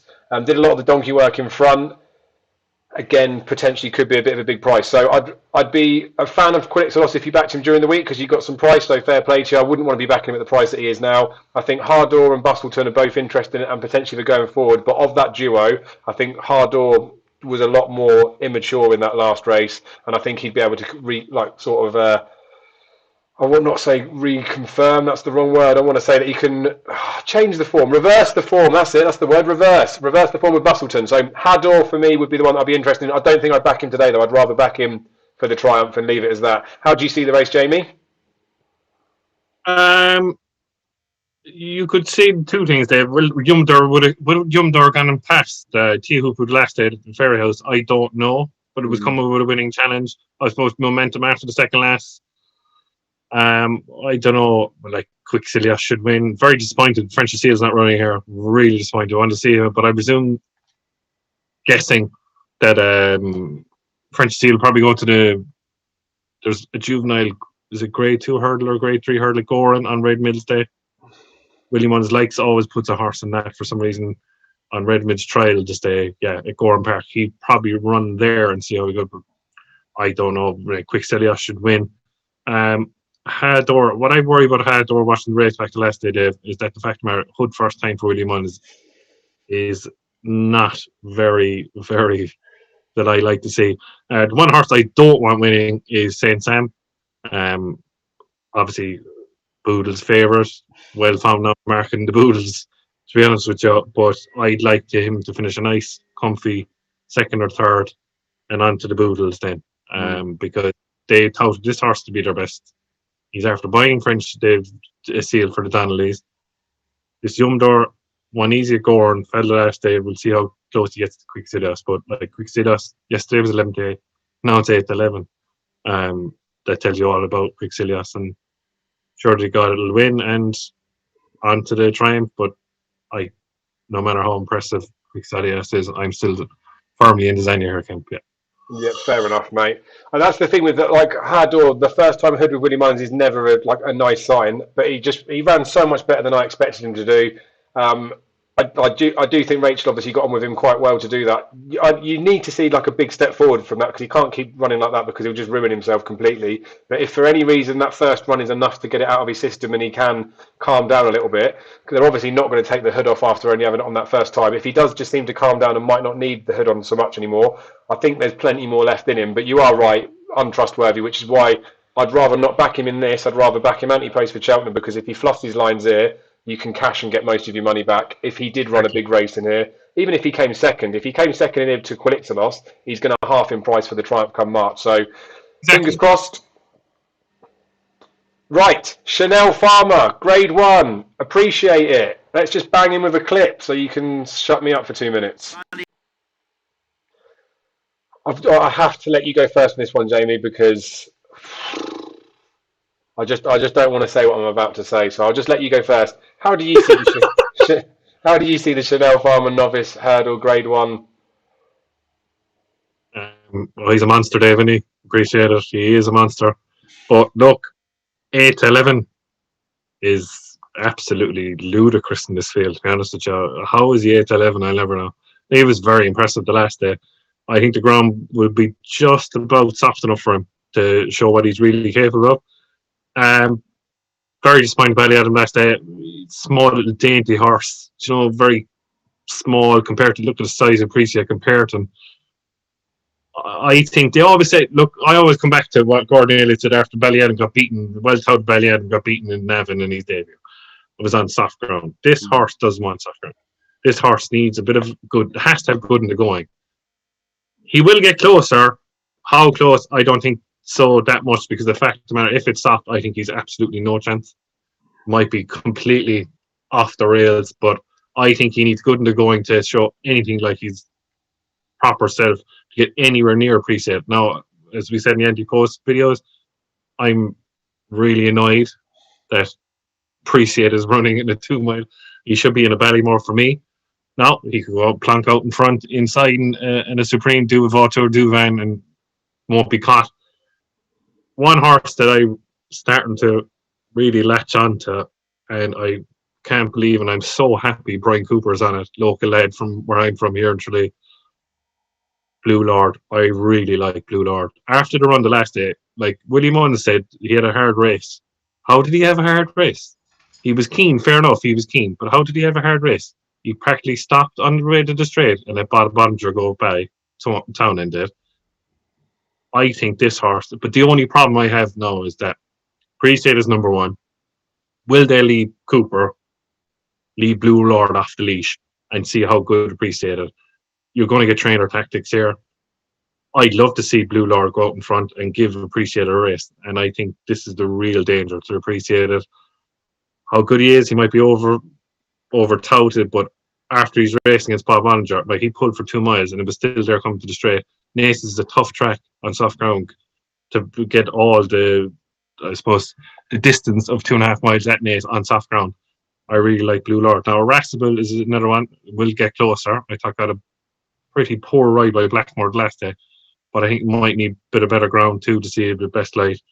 You have wide receiver in here, hopefully falls out the back of the television for further down the road. There's one in here, Dave, as well, that baffles me. A horse that really baffles me is Willie Mullins' Galopin des Champs. Now, Willie Mullins put out, like, on Twitter even, like, to see, wow, I can't believe I'm after getting this horse from France, Galopin des Champs. Now, to me, on these 2 runs, he was beaten at Goran, and he was pulled up the last down. Limerick is a bog, and the best of days, no matter if you had 450 million days of sunshine, Limerick would probably have softened and gone. But he'd be very interesting at 33 to 1. Now, is he maybe plotted for something else? He needs better ground, but he obviously seems to be coming back to this Galopin des Champs. But for me, Blue Lord 8 to 1 is a cracking bet each way. Yeah, fair enough, mate. Yeah, Galopin des Champs is definitely like he's one of those that I really hope doesn't run too well in this race, because I want to see him in a handicap off of a lowly mark. You'd be happy to back him, wouldn't you? But there's definitely something about him, and like you were saying, the comment stuff that came out of him, he's not going to be saying stuff like that for no reason. There's a few of the horses like this in this race, isn't there? Magic Tricks, Gordon Elliott was raving about, again, well bred. And Golo, I still like that for some sort of race, but again, he's probably more of like a handicappy type of horse. Kescon Risk ran okay. Master McShee didn't run in its last race, but was fab for like a reasonable graded race there. Irriscable, however we say it, like you say, ran on nicely the last time. When we watch that clip back and you see how he's finishing on to Appreciate It, I think that really does stamp in my head that Appreciate It, I don't think he's that quick a horse. And I think when it comes to the Supreme, I don't know what it's going to be, because there isn't really, we've got nothing over here for sure. But I just feel like he's the sort of horse that I can see him hitting the front, and I can see something getting closer and closer and closer to him. And whether they manage to get to him or not, I don't know. But he obviously likes it here for Appreciate It, which is for this particular race in isolation. He's got a lot going in his favour to go and win this. Ballyadam was possibly too bad to be true at Christmas, but then maybe that is just how good Ballyadam is, because at the start of the season I wasn't 100% sold on him, and I definitely wasn't sold on him as a 2-miler, but then appreciate it, like you said, how he's not Ballymore at Albert Bartlett bound is probably just for the fact that he's been mopping up in the 2 miles. I think he will be better over further, but maybe he is just a monster and he can get away with it at 2 miles.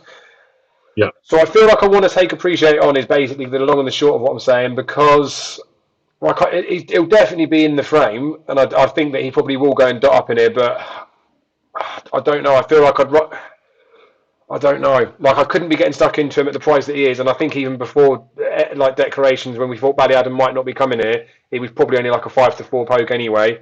Blue Lord's the right one that you've pitched up there. Again, the each way value of it, like, he's got to be there or thereabouts. Castmate wasn't far behind Ballyadam when they ran against each other, so like Castmate at a monster price with the Ballyadam line of form, like, you could see him being there or thereabouts, but he's had plenty of races under his belt, so I wouldn't really particularly fancy that. I think this Irresistible needs to step forward from that last one, but he looked a bit babyish. He's only had the 2 starts, so he'd be the one that I'd probably want to play maybe each way if I was forced to have a punt in this race. But Blue Lord's the other one that's interesting. I kind of hope that Ballyadam runs well, because it would make the Supreme race more exciting at Cheltenham, but I probably just think there's a lot of things that are in Appreciate's favour here.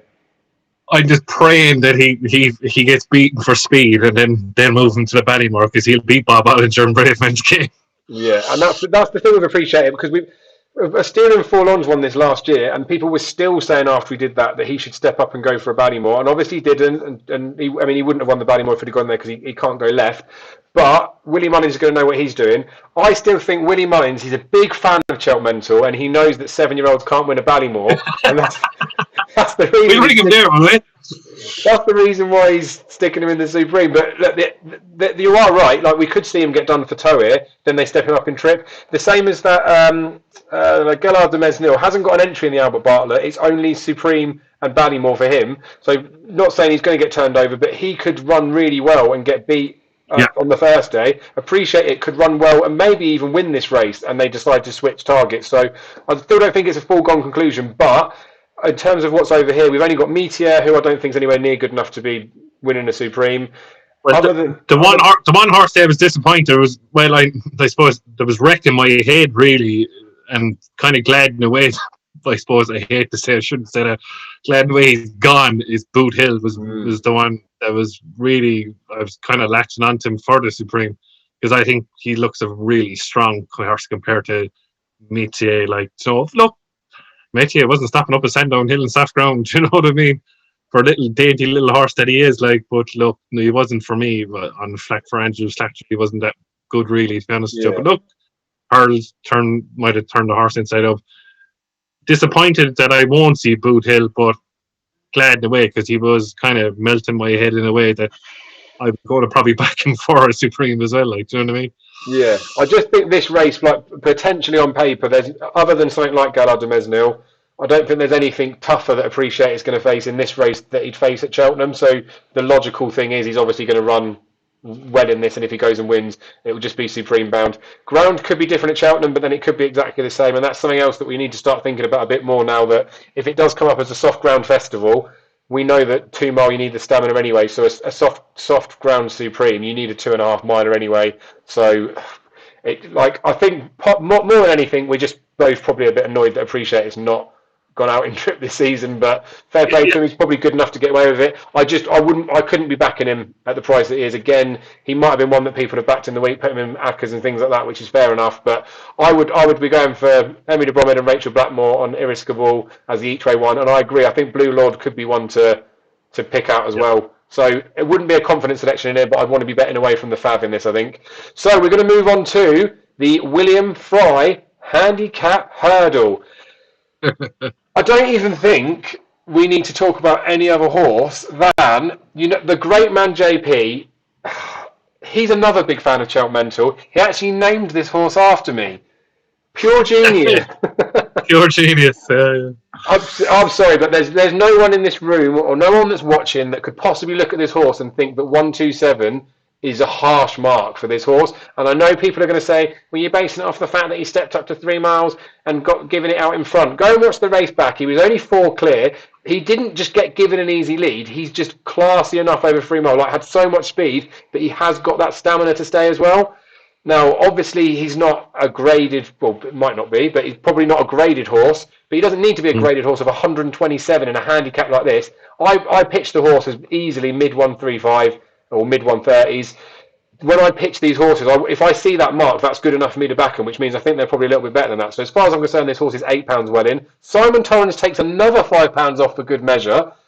This Pure Genius, like if it doesn't win, I'll just blame it on JP wanting to play another day. I'll see if he sends anything in the comment sections in this. But I like Pure Genius. I proper rate this as a decent bet. Now, like we all should do, we should bet responsibly. I'm not steaming in and going 10 times the amount that I'd stake on other things that I fancy, but I do really fancy Pure Genius. So I think the price is anything 8-1 plus was more than generous for me. I really, really like him. Pure Genius wins this. The only thing there was a couple of others that are worth mentioning, I think. Downtown Getaway for Willie Mullins' first start. He's better than 135, but I don't think he'll win tomorrow. I think he'll win in the spring some other time. But who knows? He might go and do it first time up. And Unexpected Depth won't win this, but it'll be there or thereabouts. Only went up £3 for his run at Christmas. I think that was a fair enough run. I think the form of that is worthy of him being a £3 rise. He'll be there or thereabouts. But honestly, mate, Pure Genius, just gamble responsibly. We just get it all on. No. No? No.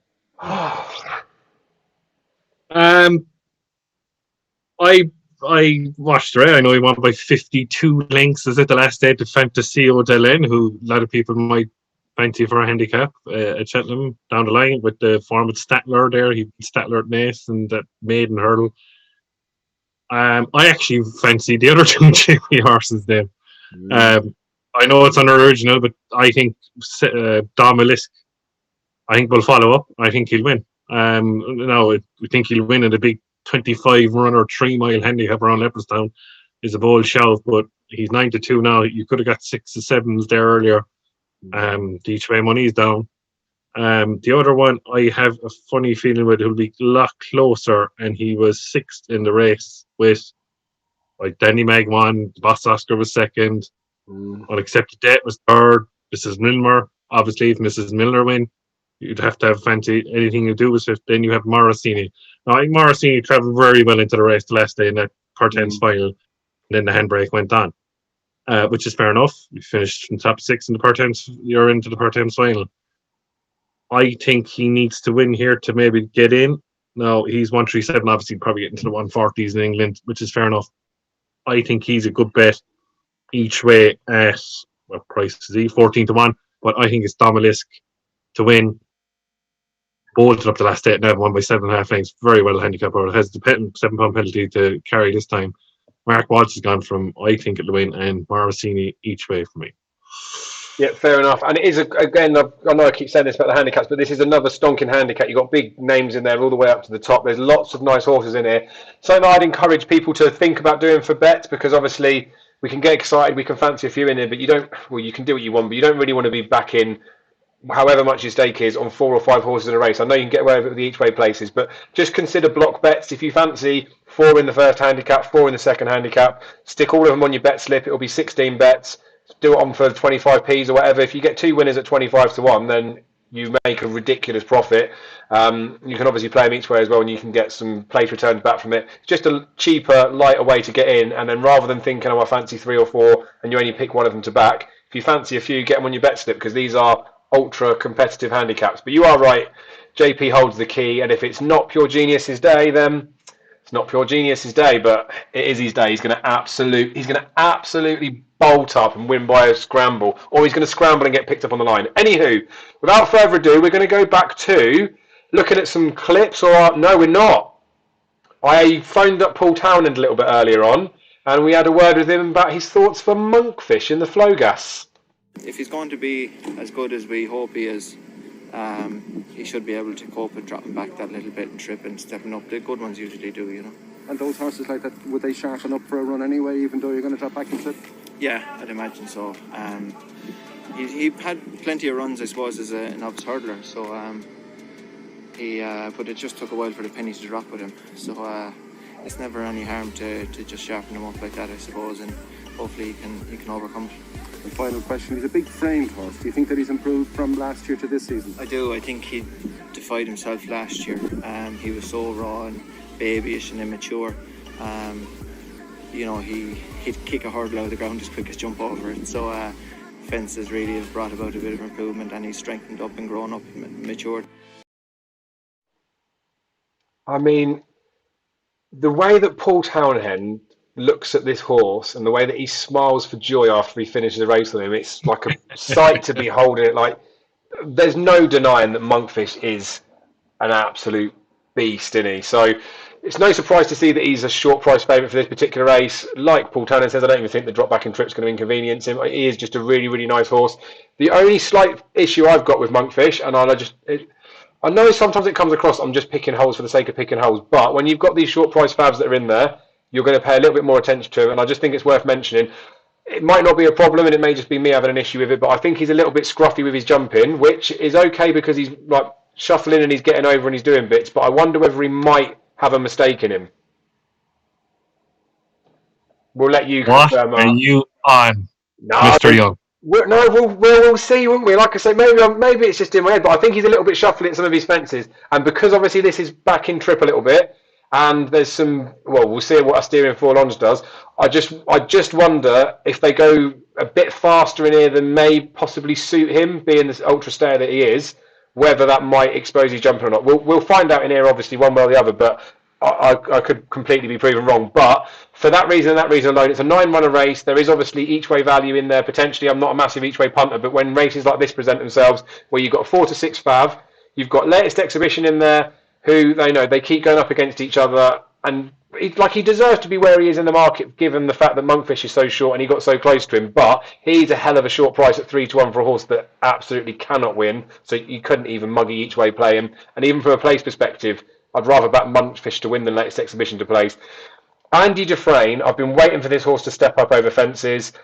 2 mile 6 is the dream for me because I think he potentially could be a 3-miler. So this is obviously quick enough in terms of speed because he's got 2 mile pace to find out if he does stay, and if he does, then his 2 mile speed might show him better light.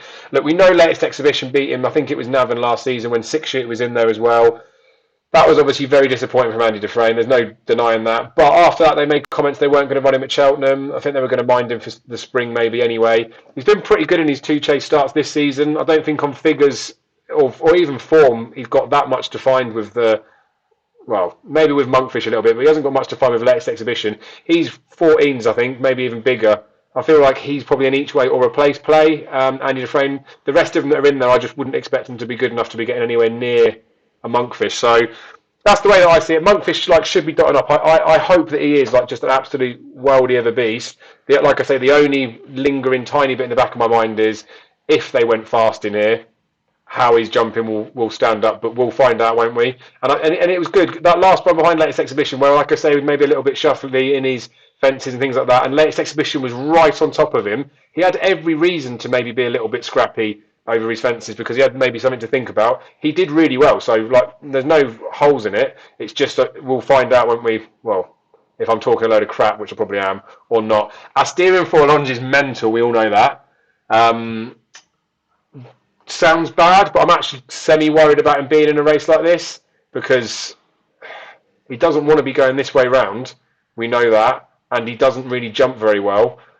So, where else do you sort of go with those types of horses? But just for the life of me, Patrick, just hold him up and let him run around out the back. Don't let him go near any other horses. But what do you make of it, Jamie? I know obviously you disagree massively with the Monkfish bit. Lay into me. No, I think it's very strange that Asterion Falange is running, to be honest with you. But if you look back at last year in the Chanel Pharma, it jumped straight enough to go left-handed. So he's definitely, if he gets around, he's definitely going to be very much a bearing on how this race pans out. Andy Dufresne is a horse that really disappointed me. I thought he was better, but I still think your first 2 is going to be Monkfish and latest exhibition. Maybe this is a trip for latest exhibition that might have a chance to beat Monkfish this time because it beat Andy Dufresne obviously at Navan last year and beat it well. Now, was Andy Dufresne right? Is Andy Dufresne overhyped? Probably, but he's a good price each way at 14-1. I will agree with you there. Astier and Flange, if he stands up, we'll make it a test, which is good. Then we'll see how good the other two are. But it's the wrong trip for Monkfish. Is it the right trip for latest exhibition this time to finally beat Monkfish? Maybe it is. But at 3-1, I will be back in the leader. Agree with you with the Andy Dufresne each way play, maybe. But like, this is a star in the making, Dave. I've said it. We've all said it. Daryl, Matt, all of us have said it.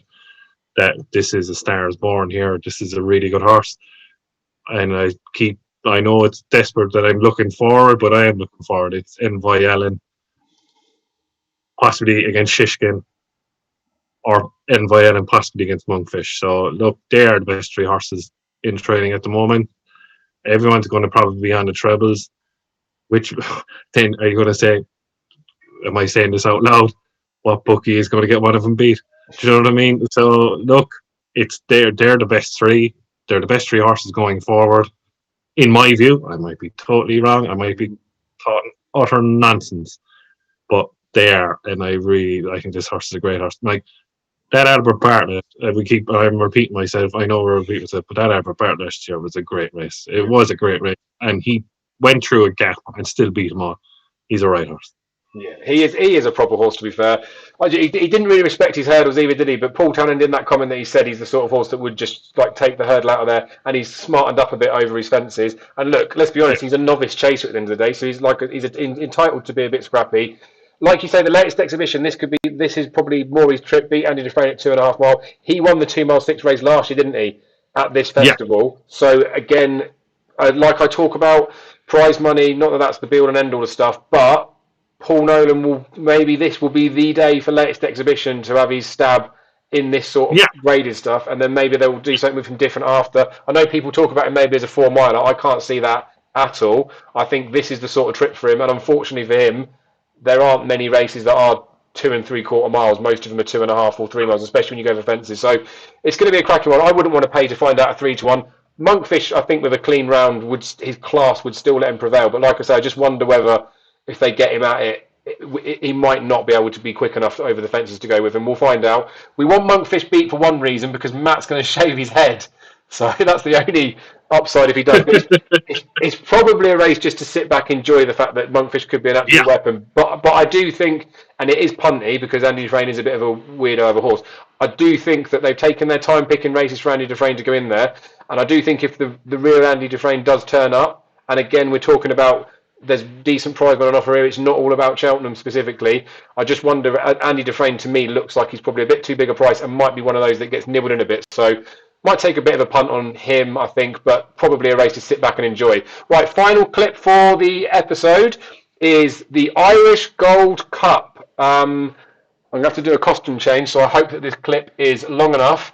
But we've got some quality footage Patrick Mullins sent in. I mean, when I talk about this stuff, I'm pretending. I get it all from Twitter.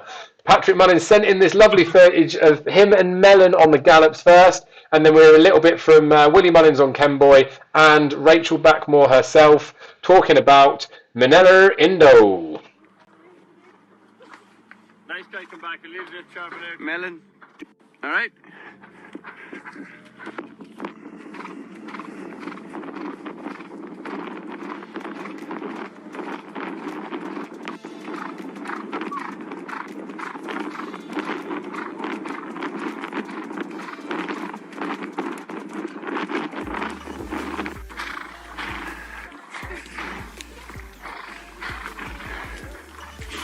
Dave is retired since, so I wonder will anyone else get on as well with him. We'll see. You know, we seem to like Leopardstown too. The only worry is all the rain. I mean, they got a huge amount of rain, I think, over the weekend, and broken weather up to Sunday. But, you know, I think the real nice ground suits him more than any other horse. Manila Indo's been fantastic to me. Obviously, he gave me my first grade one, the Albert Bartlett in Cheltenham, which was an incredible day. So he heads back for the Irish Gold Cup. Yeah, we're really looking forward to him. It was unfortunate what happened to him in Leopardstown the last day. Yeah, he seems to be very good since. I gave him a pop last week, and there seems to be no ill effects from it. So yeah, look, just one of those things, and we move on to the next. Who looks better, me or Rachel in it? Don't answer that. So yeah, Irish Gold Cup, a small field, tidy enough race. The storyteller officially is 162 rated, but he's not 162. So it's a 4-runner race as far as I'm concerned. I'm not expecting it would happen, but there is potential with 5-runner fields. Obviously, if there is a non-runner, it then becomes a win-only race. The fact that the 4 runners, bar the storyteller, I think they've all got a bit of a case to be made for him. You'd have to be ballsy to have a bet in this, I think. And if you were being ballsy to have a bet in here, you'd have to be going win-only. I don't see any value at all for thinking about an each-way bet. The way that I run through the runners myself is Mellon. They're going to change tactics. They talked a little bit about that, about what they're going to do with him. Now, I just wonder with Mellon, maybe today's not going to be his day or Sunday's going to be his day, or whether they're going to try and find out a little bit about him. We know he can be a little bit inconsistent at times. I do like Mellon potentially for a Cheltenham Gold Cup. Now, I know it's bizarre. He's just a monster price, and I just think it's just offensive, the price that he was. He was 66 a little while ago. The Savills Chase, I think he would have won had Patrick not slowed him down and not made that mistake 2 out. But how good that Savills Chase really was with Manila Indo and Delta Work not completing, like we just don't know. But hopefully we'll find out in this race with Delta Work and Manila Indo, hopefully both staying on their feet and getting round. Kenboy, this should suit him, but the ground's the bit that's a worry. William Mullins mentions that in his comments as well. Delta Work, unseated, but he's got Jack on board, so I give him a chance. Obviously, he won the race last year. Mellon, like I say, I think he's capable of running a big race here and at Cheltenham, but I wonder whether if they're changing tactics, whether he's the sort of horse you want to be messing about with. But you'd rather find out Sunday than find out in March, so makes me reluctant to look at him. So basically, I feel like I'm falling on Manila Indo for the potential and the fact that there's less things to knock about him, apart from the fact that his first try in Open Company in Grade 1, he fell. Whether that was the pressure or what it was, I don't know. But yeah, he's obviously a proper horse. I think he is the right favourite, despite the fact that I've just knocked him there for his first Open run in a Grade 1 falling. But it just looks a nice, exciting race to watch. I hope that Manila Indo and Delta Work are there battling it out, and it makes the Savills Chase form look a little bit worse for a Plutard. But that's not really the real reason to think they're going to be up there. It just looks a nice race. Whether we're going to see the Gold Cup winner in it, really, I don't know. But in its own right, it's worth a lot of money, and I think there's more than one within a chance. What do you make of it, Jamie? Can you have any more of a bullish opinion and less of a sit on the fence splinter approach? Yeah, well, you're right, storyteller. Can't see winning this. I can't see Kenboy winning either, Dave. He had his season there when Ruby Walsh won an entry. That entry, the bowl is it? At entry, and he wanted to punch his town to speed out of him photo. Don't think he's the same horse instead. He's a strange horse, Kenboy.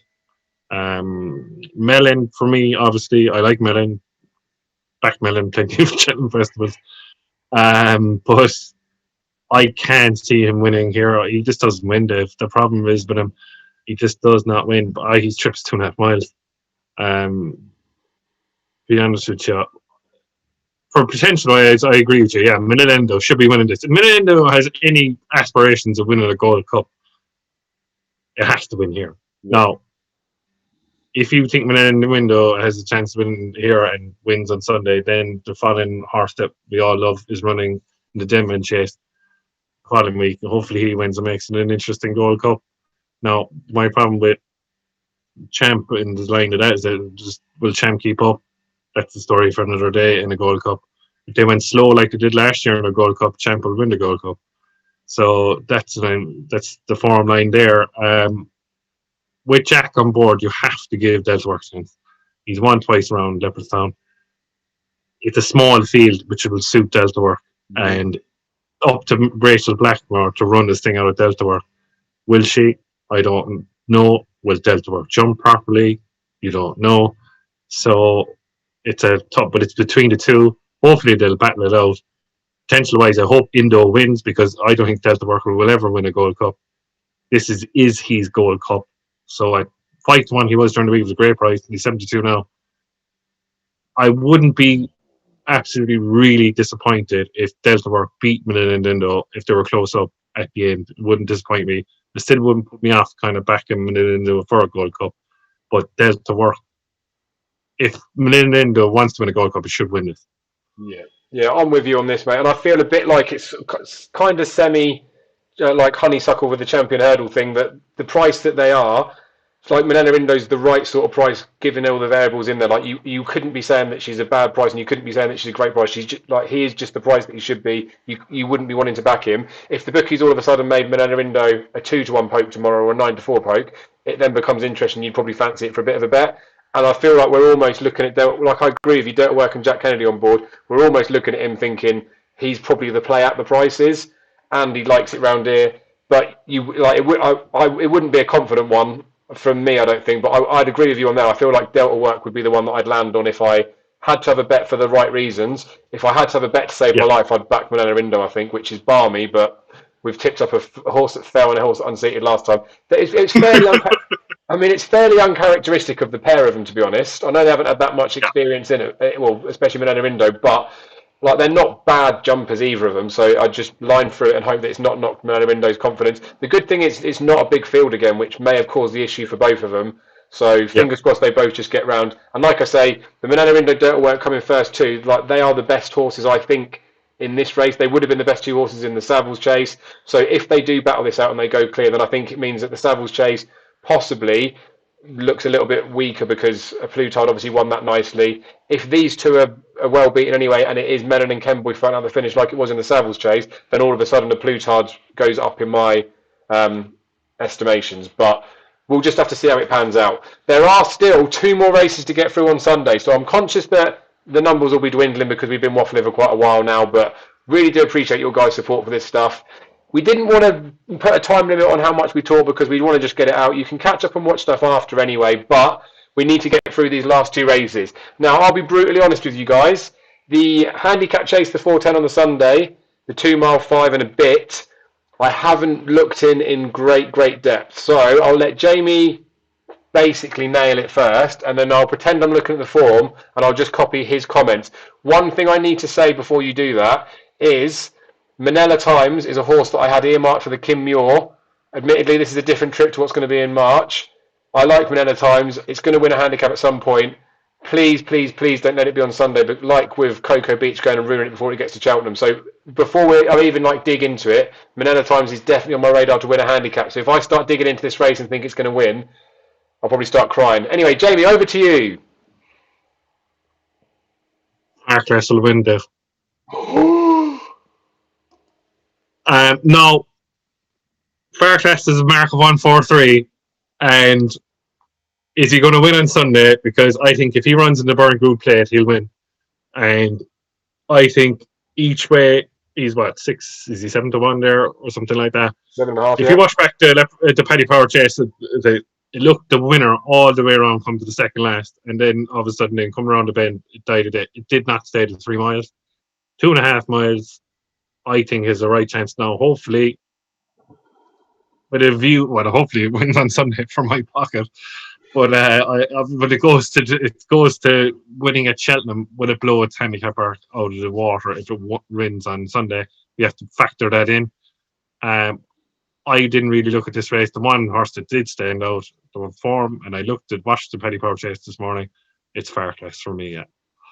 Yeah, fair enough. And the thing is with this, again, just to reiterate, the prize money here is mega. This is €73,000 to the winner. So as much as it's nice to go and win at the Cheltenham Festival, these horses that are potentially plotted for a big purse, this is a very big purse. So we'd expect a few to be fighting in there. But obviously there can only be one winner. So Manella Times is one that I fancy for handicap-ish. Farclas, he was also another one that I kind of like for a Kim Muir. I know you like him for the stable plate. They're the 2 that jump off the team sheet when I was looking at the list anyway now. Brayside's another one that's semi-interesting, just for the fact that he's run with Phil Duderies the last day. Now, I know obviously that kind of got closest to Envoy, was never really a problem or anything like that, but I feel like Brayside was maybe the best horse in that race at Navan, didn't win. Whether that was the start of Gordon Elliott starting to go downhill or not, I don't really know. But his mark of 133 looks definitely workable. He's got a £7 claimer on board. So him running off of 126, I think he could be there or thereabouts. So he'd be one that I'd definitely be wanting to look at for like an each-way play. Manella Times and Farclas, I will probably end up having a bet on each of them, like a half-point bet, or maybe on the exchanges to try and get a bit of a bigger price. Just backing them win, because you could back them each way and do all right, but I feel like both of those are going to be due to win a handicap at some point. I was kind of half hoping Jamie wouldn't mention him and that he would go under the radar again. But you are right to bring it up, mate. We want it to be at Cheltenham because that's when we might have pitched them up. But the money's here to be won on it. So Far Class Manila Times, I'd be happy to play them both for win purposes, and I'd probably have a speculative punt on Brayside, maybe each way, but wouldn't be completely and utterly bullish. But this again is one of those handicaps you're going to watch, and you're going to see things in the background happening, and you're going to see targets for horses in the spring festivals and potential winning horse in there. So obviously just pay attention to what's going on in there. We'll move on to the last race we'll be covering. You'll be glad to hear this. Wives are cheering left, right and centre to get Corrie back on.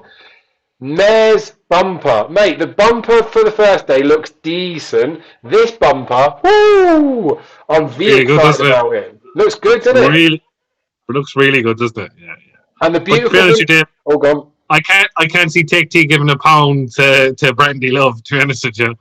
I think, geez, Brandy Love, 5-4, I thought it'd be odds on. So, look, Holy Mount is 13-2. Brooklyn Glory is interesting for Woods, but no, and Purple Mountain has good form too. But 5-4, Brandy Love, what a bet! Like how I know Take T won at Nace and was impressive, but Take T and JP substitute bought Take T, yeah. But Brandy Love, my God, 5-4. Get out of stakes jail if you wanted. If you have a bad 2 days. Thing is. There's a The thing, like I kind of agree with you that like Brandy Love, I feel like she deserves to be fab for this race, and like she does look good. Patrick Mullins is just absolutely purring about this horse. Holly Mount was I think 400,000 or so, wasn't it recently? He's just been purchased, so a lot of money in it. Not obviously really nice type. Party Central's in there with the Codfather on. Purple Mountain that you mentioned, Brooklyn Glory, this is a proper bumper. It's equal as the one the day before the boys' race, where there's so many nice horses in here. We can talk about their form maybe not amounting to too much, but it's going to amount to something after these races at the weekend. Like these are some serious bumper horses. It's just that effort of Take T. Honestly, I know it sounds like I'm getting overexcited and I'm probably like a clown, but it's one of the most impressive bumper debuts I've seen for like a long time. And I know it was a mare's bumper, and you know how much I like to play down the ladies' races. But it's like it literally just looked like she was just going just round for a gallop or something, and all the other horses had already done their 2 laps of it, and she was on her first circuit. And they took a lot to put her up after. Like I just think that was a serious effort. How high that puts her in the whole pecking order of the land of bumpers, well, obviously only time will tell. But I think she's real good, and much like Ramillies and Kilcrewy in the bumper on the first day, I'm glad the way that it's gone, and I can see the logic for Patrick Mullins in both of them. Again, the family line with Kilcrewy and Brandy Love in this one, because she does probably look, from a form perspective and all that thing, she looks like the best horse in the race. But both occasions, it's afforded me a better price than the one that I quite like. So Ramillies, I'll be backing on the first day, and Take T, I will definitely be backing in this race. She's about a 3-1 poke now. I'd kind of half hope we'll get a little bit bigger. I think some other horses may be nibbled in there, but I think like 3-1 plus for Take T is more than fair as far as I'm concerned. And if God forbid for any reason she started to get to the 4-1 plus point, she could be the filthiest each way bet of the whole weekend. But in terms of the getting out stakes, like you're saying there, like I think a lot of people think the same as you. Like Brandy Love could be the one to pull it all back, but I like Take T.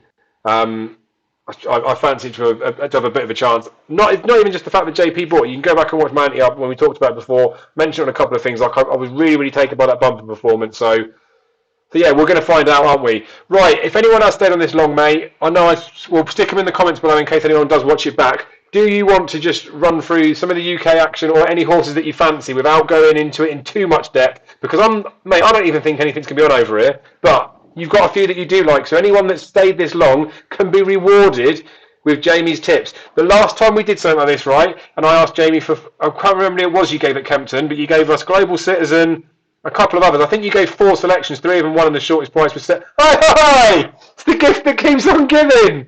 Oh, God, I'm sorry you got to see that, guys. Ladies and gentlemen, Jamie's Package. That's the name of our first racehorse when it wins. Anyway, Jamie's going to give us a few selections. He's already given us that. The battery was going to go there, so I said, quick. Beautiful. Well, it's fine anyway, mate. So, yeah, you run through some of the ones that you like. Anyone that wants to stay and listen to this, then that's fair enough. I'll put the selections in the comments below so anyone that watches it in retrospect will see it. Doesn't matter because none of them going to hear me say it. But, yeah, Jamie, I appreciate your thoughts for the British stuff. If you can let us know what you fancy, and we'll not have to do any dog work ourselves. I suppose tomorrow, Dave, above in Musselburgh is a good day. I like it. Scottish County Hurdle. It's the last time I'm going to back this horse, and I backed him already at 13-2. He's now 9-2. Oakley Brown, is on him. I think he was an apprentice for Joseph O'Brien at the time. Ashington. I was backed him to win last day at Doncaster. He was disappointing. I was really disappointed. But I think this is his chance to win his form around Musselburgh, and I think it'll win. I have loads of standout. I'll just run through them if it's on. Obviously, the 150 is the City Isles. Shan Blue for me, 5-2, massive price. Will out jump him, and it'll just win. I just can't have this hitman. He doesn't jump well enough. They say he needs further, but no, not for me. Keep going. My old favourite will win the 220. It will beat Bristol Lamai this time. It will be Santini. 11-4. What a price. We'll move on. I'll keep going. I'll keep going as quick and easy as I can. Hate to see a horse that's gone favourite here in the 255 is Benatar, 7-2. Backed it already at 6-1 earlier in the day. Each way, can't see it out of the first straight. Keep going. Then in the very last race, Napa of the day, very short, very impressive new breed last day, and it was Dastelfield. No, sorry, I skipped back to the 335, the Masters Chase. And I will go for the horse that won it last year. Overpriced, pulled up 2 P's next to his name. 9-1 each way. Desha Abba, can't see it out of the first three. There you go. Good night and God bless. Superb. Well, thank you for people that have stayed on. Jamie, I really appreciate you taking the time out to do this. Thankfully, the live stuff does us a favour because we normally spend the hours doing it and then a couple of hours uploading. Any feedback's appreciated from you guys. I have just quickly looked at some of the comments on YouTube. Like, I knew we wouldn't get time to go through the commenting stuff, but it's made my day. Wayne Harrison, he's been blocked. I've only saw it halfway through. I managed to block one of the accounts. He set up another account. Man's got more accounts than I've got hairs on my head, which isn't probably that many hairs. But what's his name, Dave? Wayne Harrison, apparently his name is. But it's just like he is. To be fair to you, mate, you are hilarious with the stuff you put in there. No one obviously takes you seriously, which is decent. But maybe just don't like dig into individuals as much. I know I'm putting myself on the front burner for that. You're like the banter is pretty good, to be fair, but no need to get personal with people.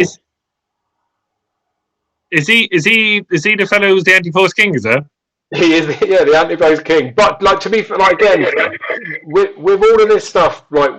It's banter in it. We all like to have a little chat about it. There is best anti-post gambler in the game, mate. Wayne Harrison, you potentially could be, mate. You could be an absolute judge, but we're all just here. We're all doing the same thing, aren't we, mate? We can all win. Dave, you have.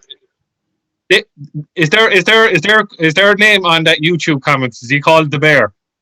No, not the Bear this time. So Gary Sivs Supergrass is what his username is now. He's quite a few of the usernames seem to be digs at other people. Now, unfortunately, he's not done one for me. Please just be nice, Wayne, and don't take me into it.